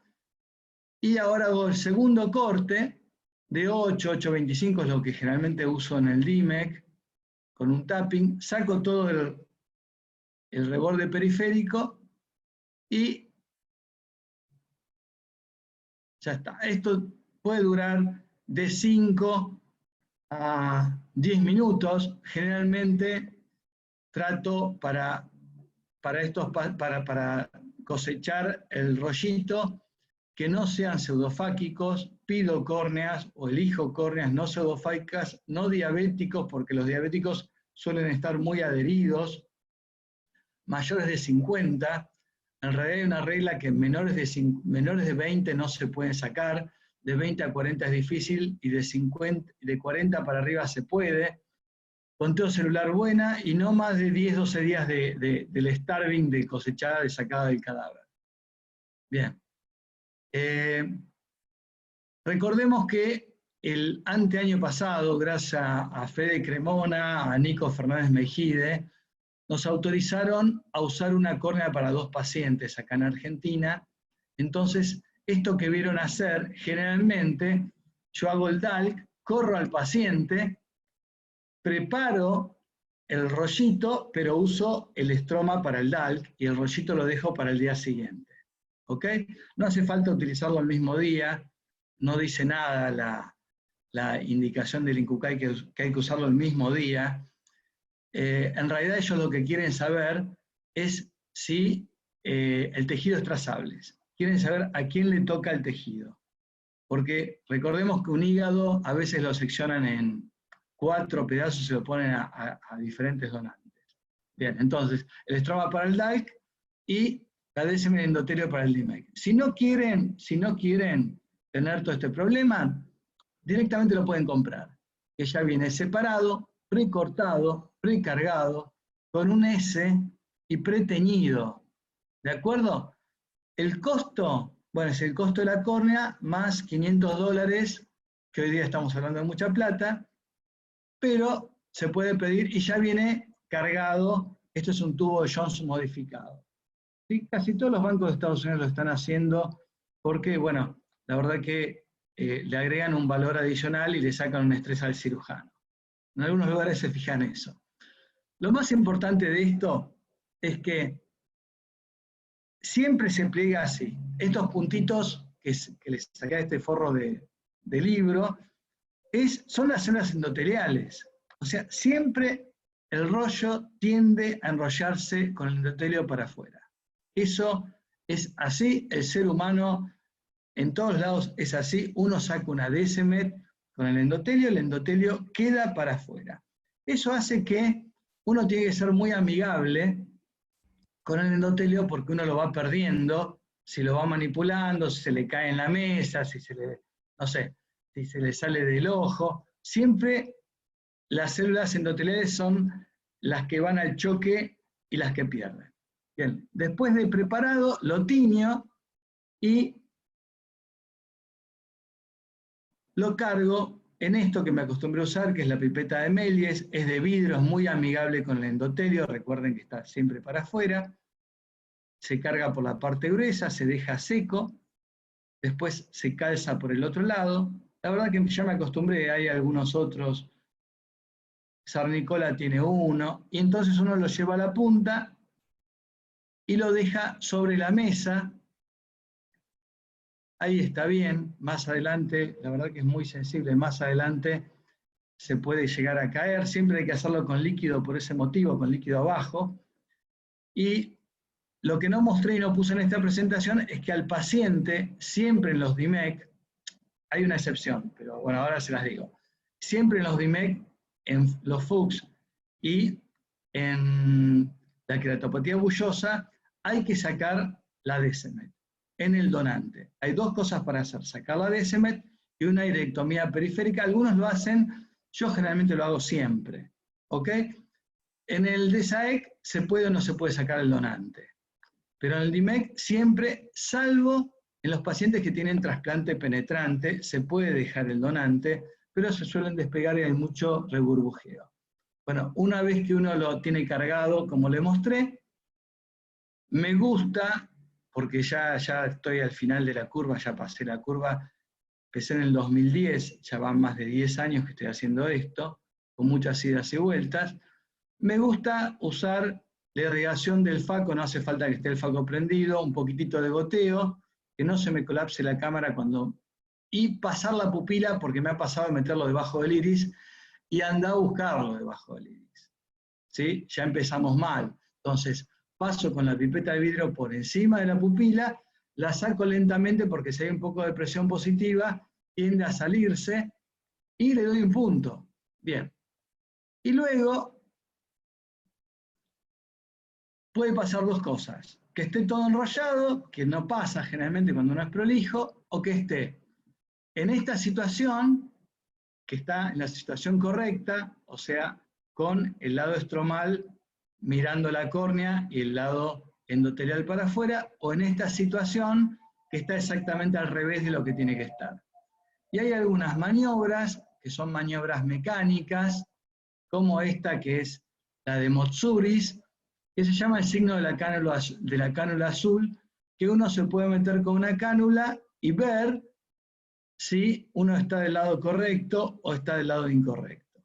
Esto a mí no me gusta porque la cámara, cuando uno pone algo dentro de la cámara, una cámara estrecha, generalmente se colapsa y perdés líquido y se mueve y uno trata de no se mueve. O hay cosas lumínicas, lamparitas de hendiduras manuales, para saber la posición, pero la verdad que tengo estas dos, la Eidolon y la Heine, y ninguna me sirvió.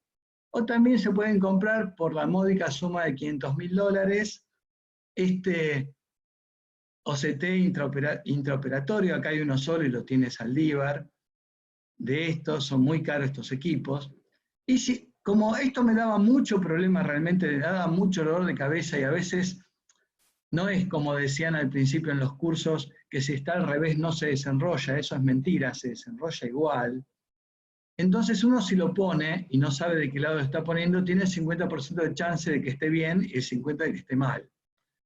Entonces, me puse a buscar, a pensar y desarrollé algo, lo presenté ahora en un video en el Ascar virtual que se llevó a cabo el sábado pasado. Saqué el segundo puesto, no está mal, es la primera vez que presento 2 videos, los 2 sacaron el segundo puesto, el otro es de Dalk, y entonces fabriqué esto. Esto es una lámpara hendidura láser, esta es la Eidolon, esta es un prototipo que hicimos con un ingeniero en una impresora 3D, y con ese, desde que lo empecé a usar me está resultando mucho mejor, porque si acá ven bien, se marca un 3, si se marca un 3 es del lado correcto, si se marca una C es del lado incorrecto. Aún con córneas edematosas, aparte, esto me sirve para otras cosas, por ejemplo el volting del ICL, me sirve para el DSAEC y para los experimentos de la membrana de DSMET. ¿Ok?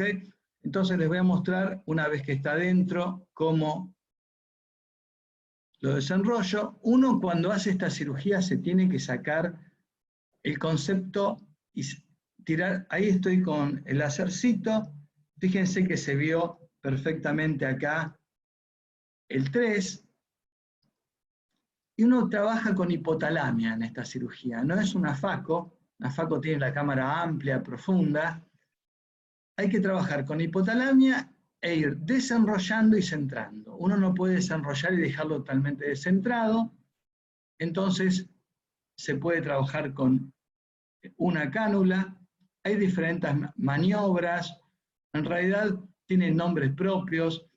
Yo estuve en lo de Price trabaja con una burbujita abajo, estuve en lo de Méliès trabaja con una burbuja arriba, y en realidad lo que más me gustó es un video de el grupo de Mark Terry, de Straico, y Mark Terry, que está en YouTube, y dice, Mark Terry, dice Straico, el aire no es tu amigo. Y es verdad, cuando hay una burbuja de aire me complica las cosas, esta cirugía me dio mucho dolor de cabeza aprenderlo, y sin aire, para mí, es muy, muy, muy repetitiva, o sea, uno puede repetirla y hacerla bien. Estoy haciendo ojos que teóricamente no hay que hacer con válvula, vitrectomizados, o sea, ya saliendo de lo que es el ojo premium, que son ojos que están bien operados de cataratas, como este, que tiene un lente de cámara posterior, que la FACO se le hicieron antes de manera prolija, hace más de un mes, este lo operé yo hacía más de un mes. Entonces uno lo va desenrollando, lo va centrando, y esto que parece tan fácil, realmente a veces es muy fácil, como en este caso, y a veces no. Y si bien la charla no es de complicaciones, cuanto más sencillo lo hace, otra de las cosas que pasa es que cuando uno va tardando más tiempo, the time is ticking, está corriendo, esto se va destiñendo. Y llega un momento que está todo transparente y uno no lo ve adentro del ojo. Bien. Y para no hacerla muy larga, le robé a Cesario Pereira, que es el tipo que en Latinoamérica tiene más experiencia, esto es de un webinar que hicimos creo que el martes pasado. Esta técnica restaura, uno saca de ese endotelio y pone de ese endotelio, o sea que es perfecto, no cambia la refracción en los triples procedimientos, da una máxima potencial de agudeza visual, una rehabilitación rápida, mejor el resultado refractivo, y esto del rechazo realmente es lo más importante, y por eso uno lo elige, porque un DSAEC tiene un 10, 12 o 15%, y un DMEC no, es muy poco el porcentaje, la verdad que yo nunca vi un rechazo en un DMEC, sí en DSAEC, en ojos únicos, en 2 pacientes he tenido rechazo, dice bastante, y todo esto y la curva de aprendizaje tiene que ver con la falla primaria, con las reburbujeadas, cuando uno saca el stripping de la córnea, tiene que ver que no queden orejuelas o tags. Entonces hay técnicas, a mí me gustó Price, que es el único que lo vi hacer. Price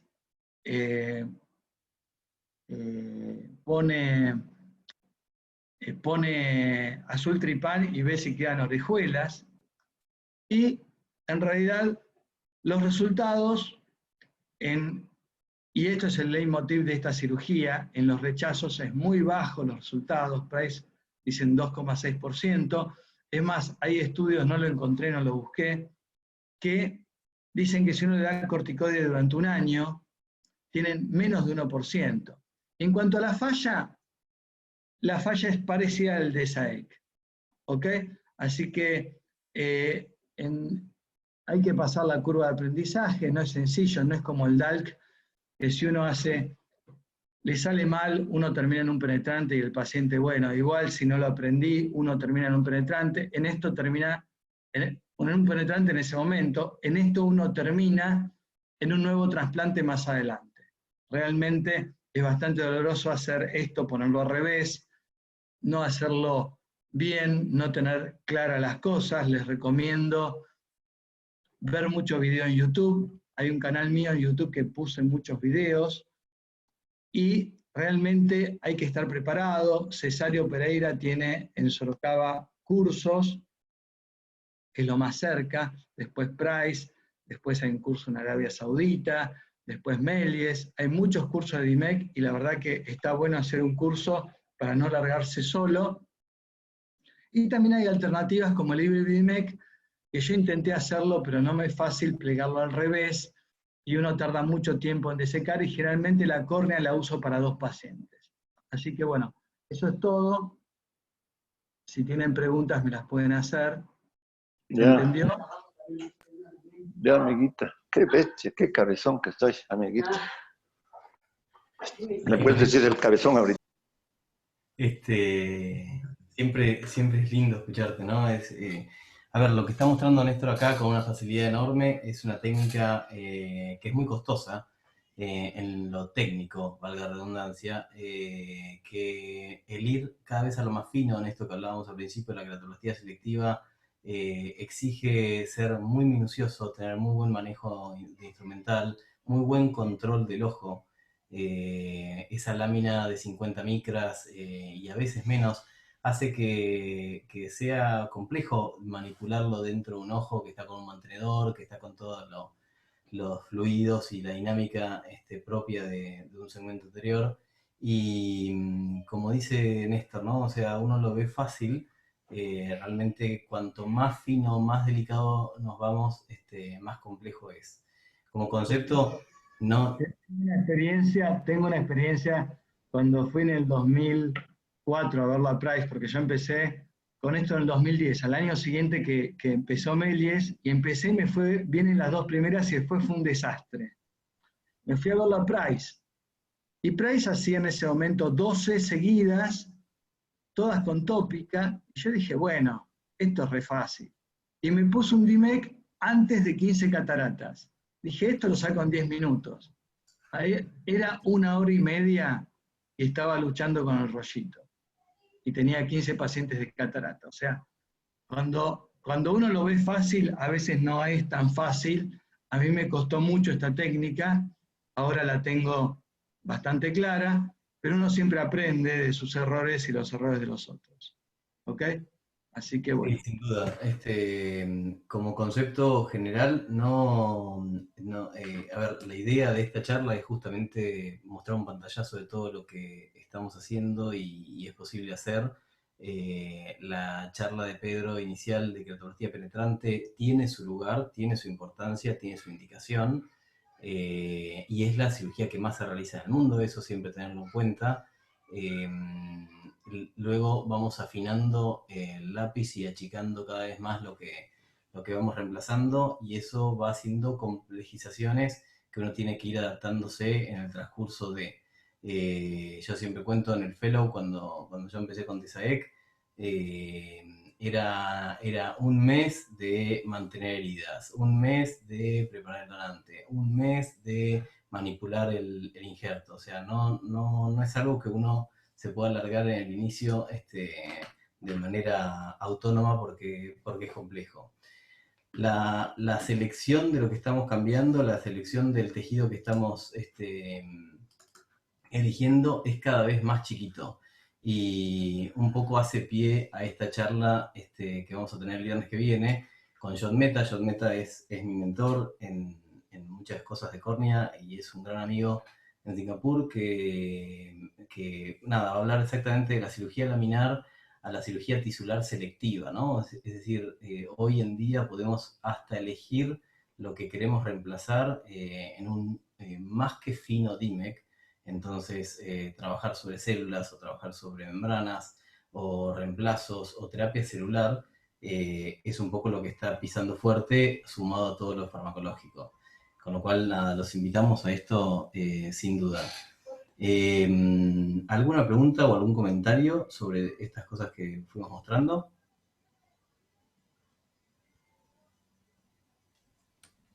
Bien. A ver, una de las cosas que suele ser compleja en esto es el mantenimiento de esa cámara anterior cuando haces la cirugía de DIMEC, ¿no? ¿Qué utilizás? ¿Qué mantenedor lo presumís? No uso mantenedor.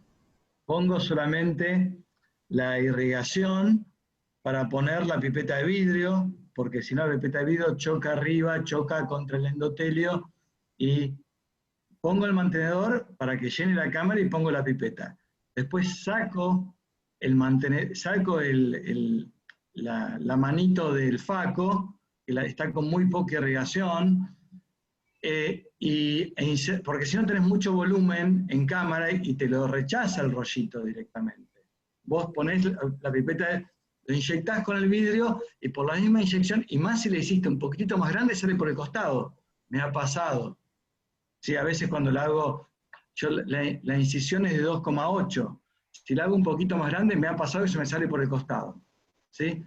Me pasó que saqué un ICL, era un cuádruple, ICL, FACO, y había ampliado para sacar el ICL, después le hice el DIMEC y se me rechazó por el costado. O sea, me salió paralelo al vidrio. Y después no se usa mantenedor. En absoluto, al contrario, hay que sacarse el cassette de cirujano de cataratas y trabajar con hipotalamia y muy poco volumen. Para mí es el secreto de esta cirugía. No usar aire arriba. La técnica que más me gusta es la de cesario, que es el Samba DIMEC. Yo no hago Samba DIMEC, que él se pone con dos cánulas a pegarle así. No siempre le pega así, si está bien el scroll, pero no usa aire, el aire va al final, ¿de acuerdo? Y lo que hace Meli es que le pone arriba, sirve si el rollito está muy apretado porque el mismo aire lo va despegando. Y lo que hace Price, para mí es Maradona, es irreproducible. Poner una burbujita chiquita abajo, no lo puede hacer nunca. ¿Sí? ¿Okay? Sí, con un poquito de aire arriba, eso es más fácil. O sea, uno tiene que buscar la manera de que a uno le resulte más fácil. Si el Hybrid DIMEC te es más fácil, bueno, hace Hybrid DIMEC. A mí, la verdad que me resulta muy fácil en los DALC, me pongo con una mesa accesoria y en 5 minutos preparo, porque estoy en otra cirugía, preparo el botón para un posible futuro donante. ¿Ok? Pero no uso mantenedor de cámara en absoluto. Perfecto. ¿Y usás aire sin duda? ¿Gas? ¿Lo has probado? No. Lo que hago es lo que aprendí en el quirófano de Méliès. Los dejan acostados. Si los dejan acostados, los pacientes comunes, 1 hora. Y los que tienen válvula, o lente de cámara anterior, los dejan 2 horas acostados en el mismo quirófano. Como tienen 2 quirófanos, pero eso es fundamental para que empiece a adherirse y desde que hago así, la verdad que no tengo reburbujeos, no le dejo gas y a veces he tenido pequeños desprendimientos periféricos, pero no, si son periféricos, hay todo un nomograma, si son muy periféricos, no hay que reburbujearlos, a veces te quedan un poquito levantados y al año está planchado y el paciente ve bien, ¿sí? No, hay que dejarlos centrados, no hay que dejar Descemet sobre Descemet, o sea, si vos haces un DIMEC y lo dejás sobre la nariz y se te va a desprender. Claro. Vos tenés que dejarlo sobre la zona denudada. La rexis, la de cementorrexis, siempre tiene que ser más grande que el botón donante. ¿Ok? O sea, hay que hacer 8,5 y 8. Sí, sin duda. Lo que dice Néstor es súper importante. El tiempo de aplicación del injerto sobre el estroma receptor es súper importante darle su lugar. Y el injerto recién se posiciona después de los 7 minutos de un taponaje aéreo, donde el gap que hay entre el donante y el receptor se empieza a achicar a menos de 30 micras. Entonces, una de las tasas de dislocación se daban en un inicio porque el paciente no se le daba el tiempo prudente de estar, como dicen esto, acostado boca arriba, y lo ideal es colocarlo, aplicarlo, taponarlo, después sacar un poco de aire y dejar al paciente al menos 1 hora, idealmente 4, lo cual a veces es muy difícil, pero al menos 1 hora para que ese injerto se posicione bien, se adhiera y empiece a funcionar para luego mandarlo a la casa. Pero bueno, es realmente increíble. Jorge, ¿vos allá en España están haciendo DIMEC o están haciendo endoteliales como DISEC? Sí, hola, ¿se me oyen? ¿Hola? No te... Sí, no sé si me estáis oyendo ahora. Soy Miguel Naveiras, el cirujano de córnea. Sí, yo llevo unas 250, 300 DIMEC. Yo me formé también con Meles y lo hacemos muy parecido a lo que comenta Néstor. Okay. La verdad que los mantenedores de cámara, el exceso de instrumentación no aporta mucho. Hay muchas técnicas y básicamente busca la que tú necesitas en el momento que es el rollo, aprendes a notar la física del rollo. Es decir, tienes que prever, se me ha doblado en esta esquina, aplico esta técnica. Se me ha doblado de otra manera, aplico la otra. No hay una que valga para todo, pero en general la estándar que describió Meles te saca de casi todo. Y luego yo uso a veces el SF6, pero son más por limitaciones de quirófano. También les dejo 1 hora tumbados y hay muy poco rebabbling. Bien, perfecto. Pedro, ¿y vos en el fellow qué fue lo primero que empezaste a hacer en córnea? En quirúrgico, digo, ¿no? Y estoy gritando. Lo primero fueron en cuanto a las queratoplastias penetrantes, fue quizás lo primero que empecé a participar. Fueron primero haciendo la preparación de la córnea donante, que es quizás lo más fácil, entender el centrado y bueno, hacer la trepanación, y después con los puntos, quizás me dejaban los últimos 4 puntos, los últimos 6 puntos, hasta que vas agarrando un poco más de velocidad, porque al principio estás un poco lento quizás con los puntos, porque te obsesionás con querer darlos más alineados o tratar de darlos bien como quedaron los otros puntos que dio el cirujano más experimentado y te lleva su tiempo. Y bueno, después ya la trepanación de la córnea del paciente, y bueno, lo último que terminé haciendo fue poniendo los 4 primeros puntos, que por lo general eso tuve que esperar más tiempo. El primer trasplante que hice completo fue con Jessica Beckerman, que fue la primera que me soltó para hacer los primeros 4 puntos, y bueno, fue ese paciente que les mostré al principio que me quedaron desalineados, y también seguí metiendo puntos para tratar de terminar la cirugía, y después tuve que cambiar como 6, 7 puntos.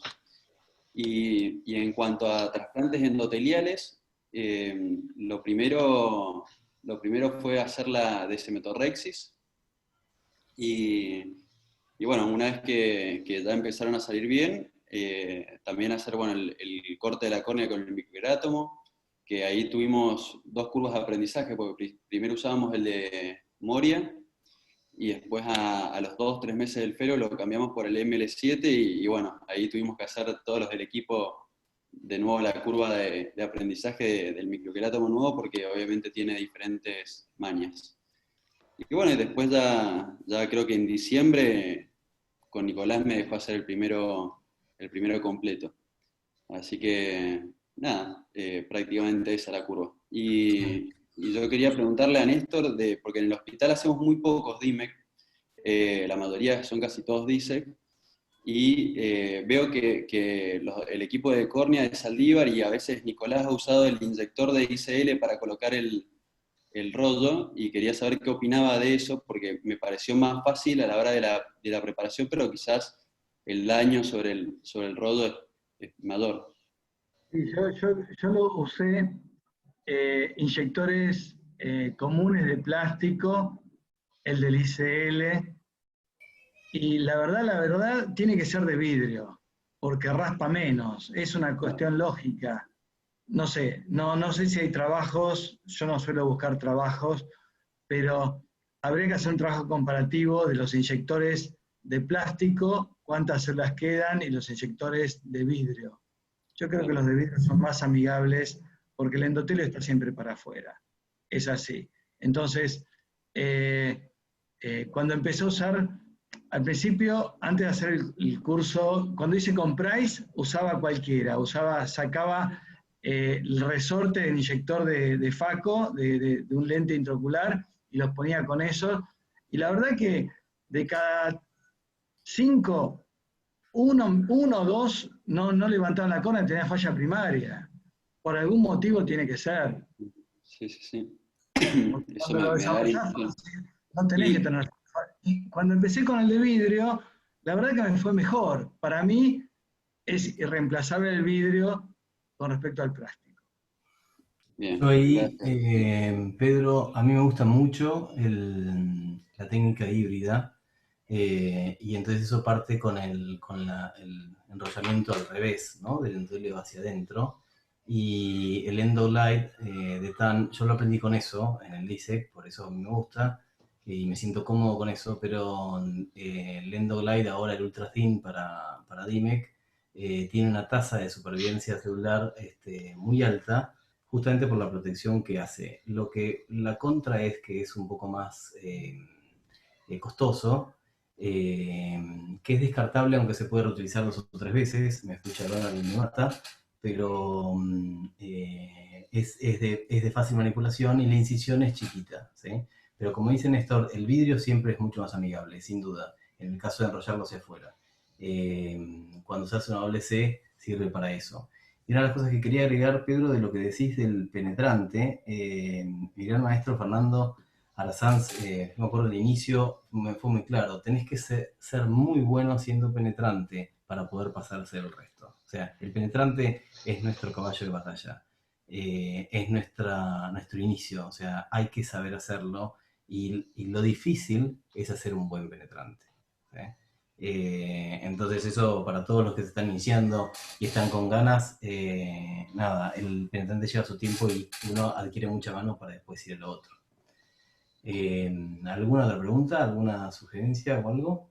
Yo, una sugerencia desde España, Sí. comentarte, Pedro, que si vas a usar el de ICL, ten cuidado porque la espuma del ICL se engancha en el injerto. Tienes que poner un poquito de viscoelástico entre el injerto y el émbolo, porque si no te arriesgas a que te lo arrastre y te destruya las células. Entonces, en general, no lo uses, porque tendrías luego que sacar el viscoelástico. Si tienes acceso a cristal, mucho mejor. Y si no, utiliza un inyector de lente que el émbolo sea de silicona, de manera que empuje una columna de BSS y esa sea la columna que te inyecte el injerto. Bien, muchas gracias, Miguel. De nada. Yo tenía una pregunta para Néstor también. ¿Cómo le sacás el aire después si lo pones en la lámpara de hendidura, que nosotros lo solemos esperar 40 minutos, 1 hora, y se lo sacamos en la lámpara de hendidura que tenemos en quirófano, o no le sacan, o le... No le saco el aire. Lo dejo 100% lleno y no lo dejo lleno con 40 de presión, obviamente, pero lo dejo con 25 o 30 de presión 100% lleno. Bien.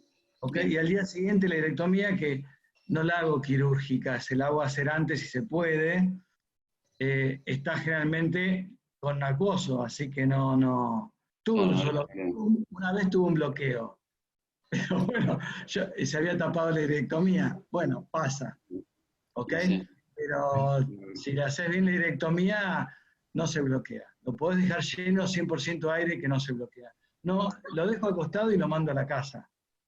O sea, acostado 1 hora lo mando a la casa. ¿Sí? Es súper importante esto del taponaje y de no dejarlo a 40, y la burbuja. En el DISEC uno lo puede hacer durante 10 minutos y después sacárselo. Mi primer DIMEC hizo una paciente de Bahía Blanca que operé acá en Buenos Aires, que hizo un red Zavalía, una chica súper joven, y hizo una red Zavalía, y como el ojo tenía una anestesia paravulvar, ella no sintió ningún tipo de dolor y al otro día aparece eso. Eso está descrito.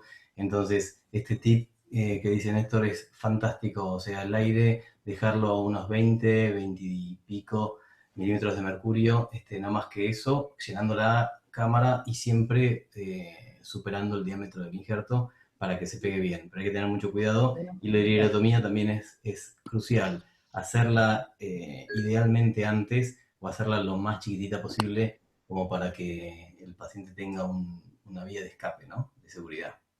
Yo con Price los opera con tópica y les pone mucho aire y les pregunta si ve pasar la mano para saber si bloquea la arteria central retina. ¿Ok? El paciente dice, le pone mucho aire y le pone mucha presión, pero después espera un poquito y le saca el aire, no lo deja tan presurizado. ¿Ok? Pero si vos le pones mucho aire y se te bloquea con mucha presión, se te bloquea la central retina, estás con un problema. Así que hay que ponerle aire, presurizarlo, que se pegue y después sacarle una gotita, entonces quedan con 20, 25, está bárbaro y ya quedó pegado. Sí, seguro. Hay unos tonómetros que los hace Cecilia Fator, es la inventadora de Fernando Sanz, y nada, se da mucha maña con la manipulación de los plásticos y qué sé yo, y es un tonómetro muy sencillo de aplanación que lo puedes usar intraoperatorio, lo esterilizás fácil, y es una herramienta fantástica para evitar eso, ¿no? Lo de la mano también es importante. Bien, estamos llegando al final, con lo cual, a ver, siempre es un placer escuchar estas charlas. Uno aprende de manera continua y todo el tiempo. Tenerlo a Néstor para todos los chicos que están en este camino de iniciación y de residencia es un lujo enorme. Néstor es nuestro gran maestro en cirugía de córnea, es el padre en varias cosas de cirugía de córnea. Y nada, es hermoso poder escucharte, Néstor. Que el resto podamos aportar las cosas que tenemos como experiencia y como camino. Una cosita, Federico. El video que gané en DALC, que salió segundo en DALC, lo puse en YouTube. Se llama Transiluminación corneal. Si lo quieren ver, les va a servir cuando hagan DALC. En algunos casos, no en todos, algunos, la verdad que muchos de los casos es muy evidente la formación de la Big Bubble, pero en algunos no es tan evidente. Así que si lo pueden ver, está en YouTube en mi canal, lo agregué hace una semana, así que está bueno y bueno, me llamó mucha gente para felicitarme porque la verdad que está bueno y la técnica en realidad la diseñé yo porque no sabía lo que pasaba. Y hace 10 años que la hago y me pareció muy bueno mostrarlo. Tener un premio de estos en la categoría que sea es muy difícil, ni hablar entrar, ¿no? Como latinos en una cosa así, con lo cual, nada, es un honor enorme y por eso todos te mandamos felicitaciones. La verdad que es una manera de representar a la Argentina bien claro. Yo no tengo más que decirles gracias. La verdad que hemos tenido ciento y tantos personas escuchando y aportando y sumando. Es hermoso y está muy bueno esto. Los esperamos el viernes que viene en este Ateneo con John Meta y Enrique Malbrán como panelista, igual que Nico Fernández Mejide. Va a ser fenomenal y nada, pensemos cosas para preguntar, para discutir y con la cabeza lo más abierta posible para crear, ¿no? Para crear como estas cosas que creó Néstor. Gracias a todos. A vos. Muchas gracias. Adiós. Hasta luego. Muchas gracias.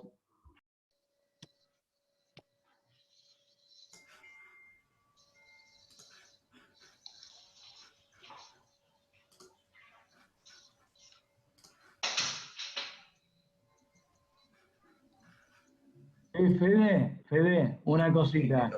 Sí. ¿Le preguntás al español, a González Zamora, Sí. el Crescent ese tan chiquito y tan lindo, de qué marca es? Y me lo pasás después. Dale. Me encantó, en Dale. la mitad de ancho que el que yo tengo, que los que conseguimos acá.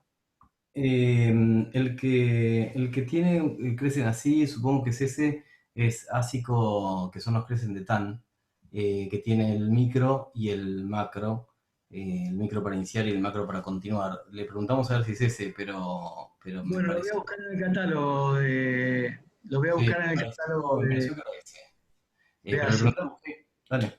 Bueno, Dale. bárbaro, gracias, che. Un Que abrazo, anden, Néstor. que anden bien. Bien. Hasta luego.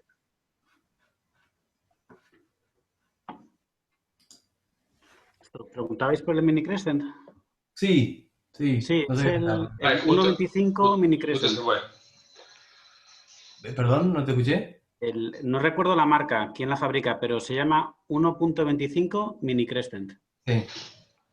Sí. Son de un solo uso, pero para estos son muy útiles. ASICO lo hace, Store también lo tiene y nada, lo que hay que tener mucho cuidado, Jorge, es el filo, ¿no? El filo del micro es a veces muy peligroso, con lo cual usarlo lo más poquito que se pueda y usar el grande. Sí, yo suelo utilizar el pequeño para el debulking y luego espátulas de Meres para bajar. Exacto. Jorge, un placer, que andes bien y buena tarde para vos. Bueno, pues muchas gracias por la invitación. Yo era Miguel, Jorge es el residente. Y ha sido fantástico, enhorabuena, y es un curso muy bueno para la complejidad que habéis entrado. Ok, gracias. Hasta pronto.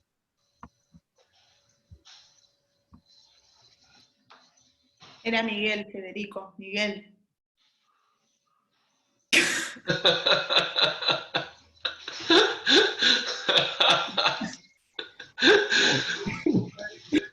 El flaco tiene 20 años de que terminó la residencia. ¿Por qué no te vas a leer el nombre? Es que no me aparece quién habla. Ok, no, bueno, yo pensé que le estaba hablando al residente. El jefe de córner allá de España. Son cosas que pasan. Bueno, muy bueno, ¿eh? Y bueno, Daniela, ¿estás ahí con audio? Todo listo para el martes, ¿no?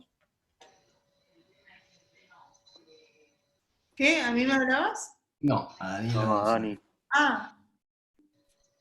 Pero si lo de Dani era el miércoles, ¿cómo El martes? miércoles, perdón. Te estaba dando un tip. No la ponga nerviosa a Paula, ¿eh? No la ponga nerviosa a Paula, ¿eh? Yo no estoy nerviosa. Que no le cambies el esquema a Paula, que... Cambio. Muy estructurada. Sí. Sí, muy bueno, ¿no? Salió. Sí, bueno. Realmente muy bueno. Espectacular. ¿Qué hacemos? ¿Armamos otro? Paula, ¿arma otro? No, en este. Voy sacando a la gente. Ah, nunca dejé de grabar. Pará.